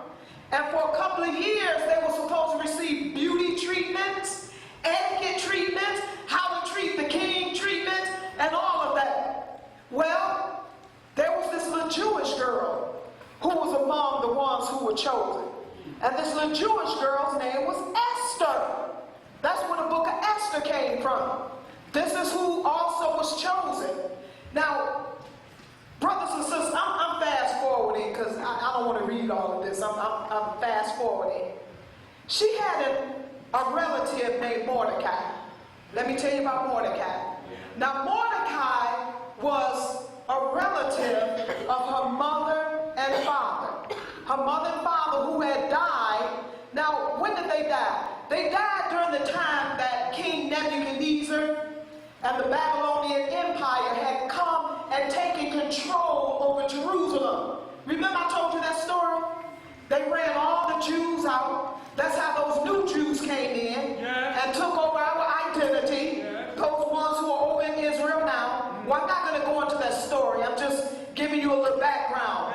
Well, Mordecai was one of the descendants or one of the relatives of Esther's cousin, whose name was Mordecai. Y'all following the story? Yeah. Okay. Mordecai worked for the king. So he had his little cousin who he raised.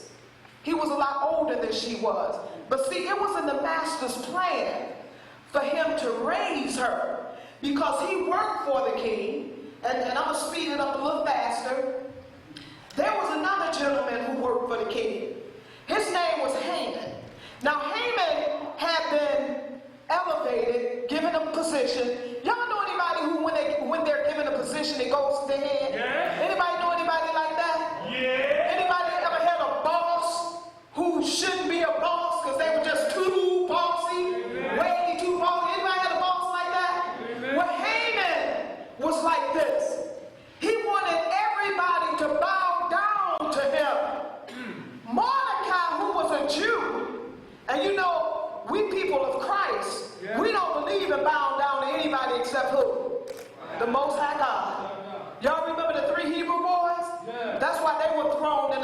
furnace because they refused to bow down to one of those idol gods. Yeah. Well, Mordecai was a true believing God. He was a true Jew, a true believer in the Most High God. He refused to bow down to some man, to bow down to Haman. Oh boy, that made Haman mad. Anybody ever defied one of their bossy bosses? Mm-hmm. Oh, yeah. You know what? Haman was so upset. He set out not only to kill Mordecai, but he set out to wipe out the whole Jewish nation. In all 127 of the provinces, he sent out letters. On such and such date, we're going to kill all the Jews. That's a harsh punishment, isn't it? Amen. That's almost like one of our brothers, one of our African Americans, get into some kind of trouble, and then the government said, we're going to kill all the African Americans. Yeah, yeah. Isn't that something? What would you do? What would you do? Pray. Well, they went to praying. They went to praying. And let me tell you this, at this point, the king did not know Esther was a Jew.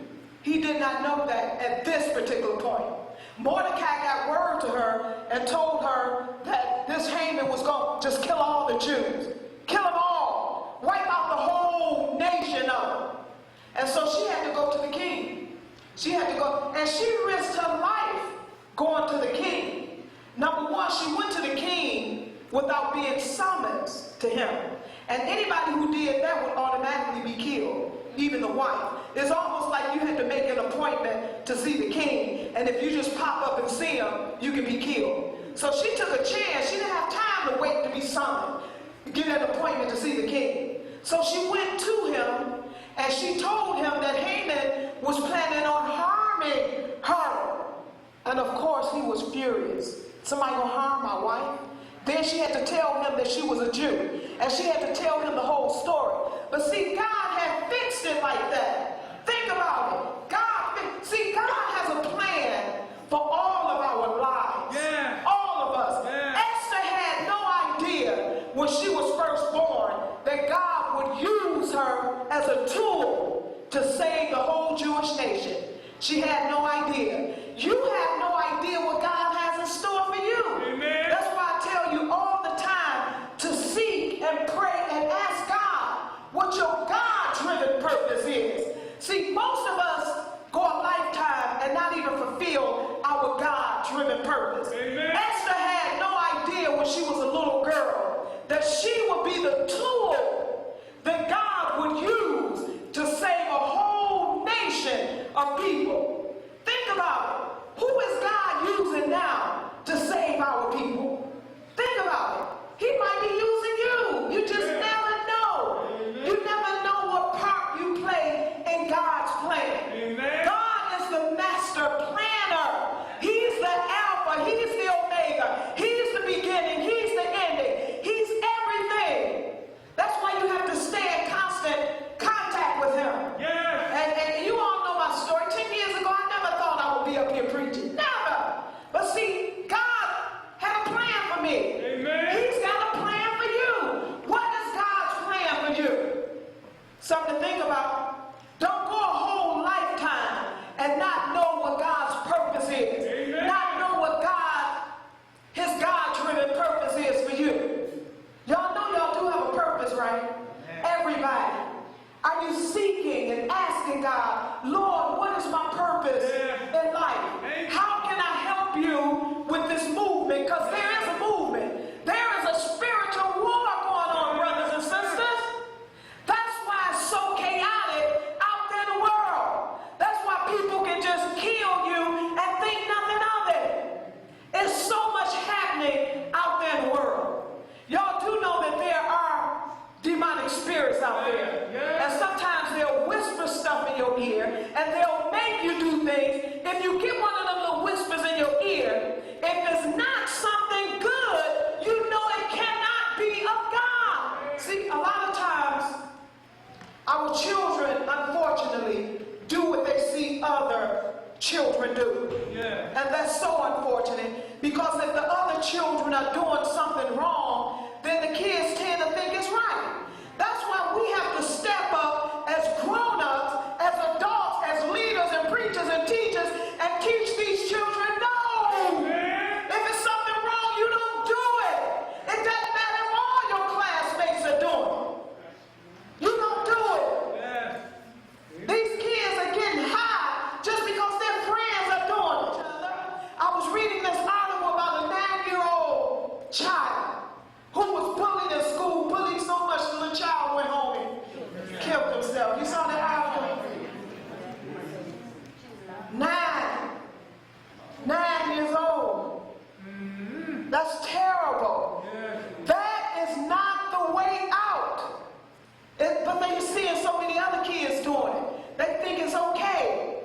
is not okay.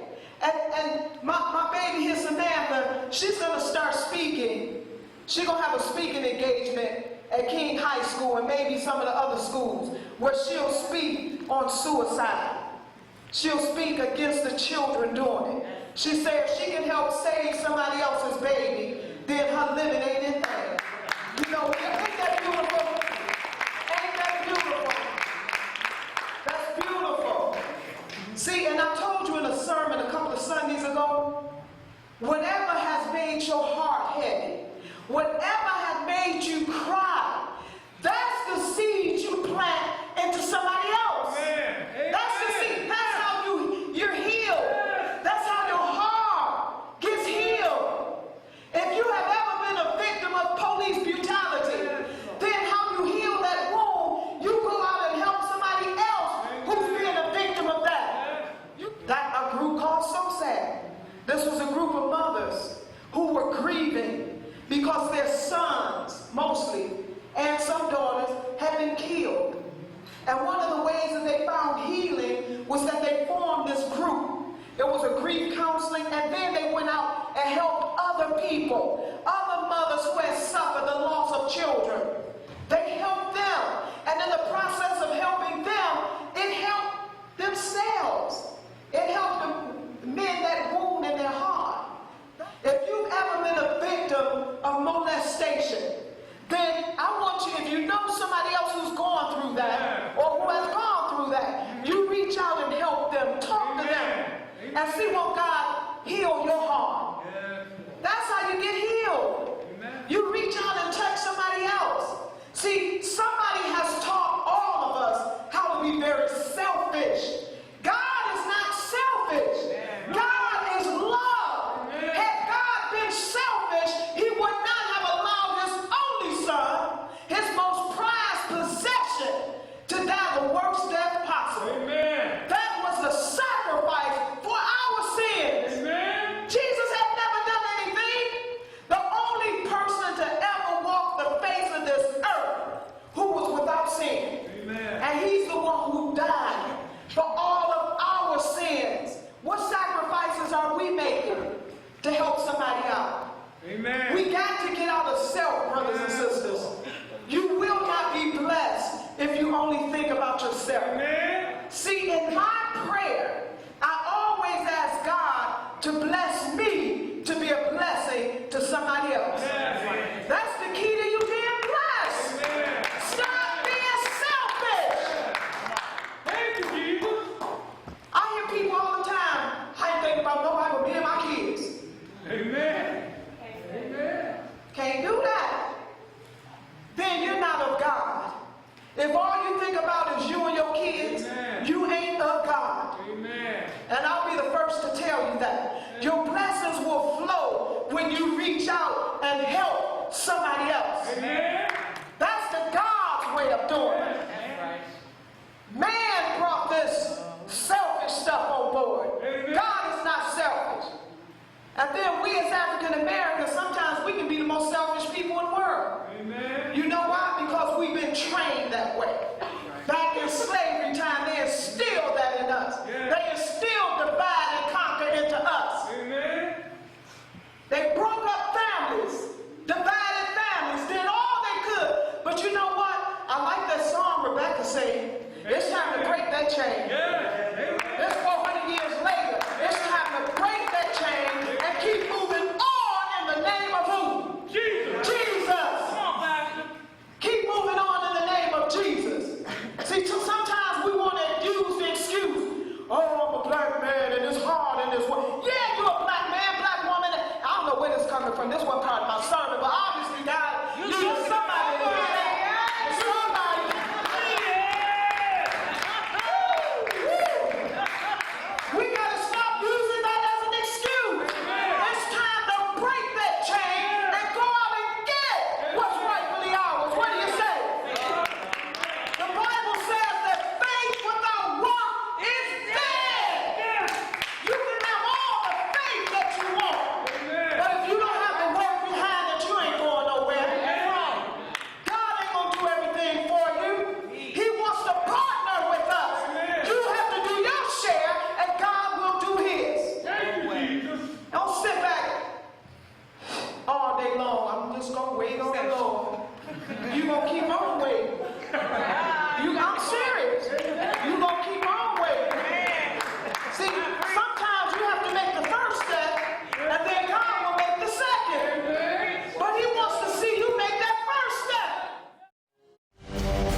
much for watching The Power of Praise. My name is Dr. Savina Lachelle Taylor, and I am the pastor of Unity Mission Church. If you would like to support our ministry and help to keep our broadcast on the air, a broadcast that is viewed by a multitude of people, a broadcast that have touched the lives of so many, please send donations to our website, unitymissionchurch.com or unitymissionchurch.org. You may also send checks or money orders made payable to Unity Mission Church to our address, 1335 Oakman Boulevard, Detroit, Michigan, 48238.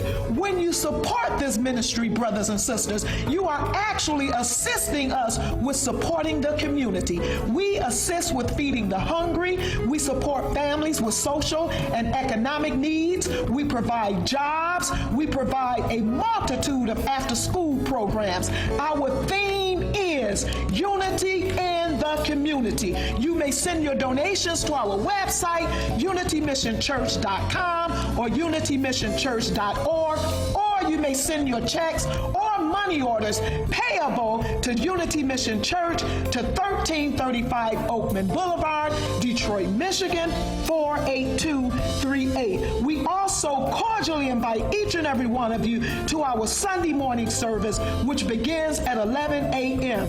Here you can truly witness the power of the Most High God showing up and showing out. We thank you in advance for your support, and may God continue to bless you abundantly.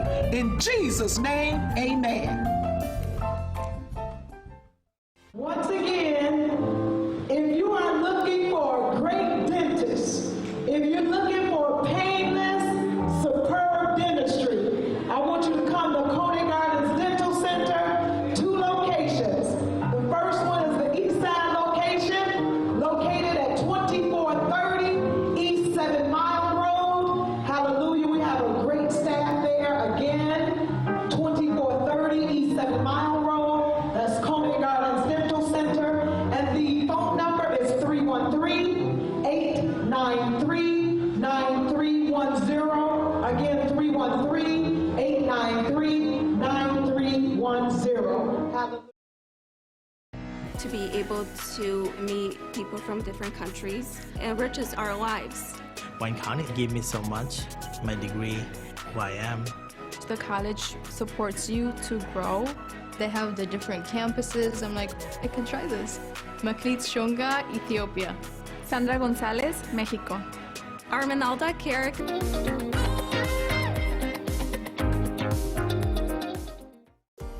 The views and opinions expressed on the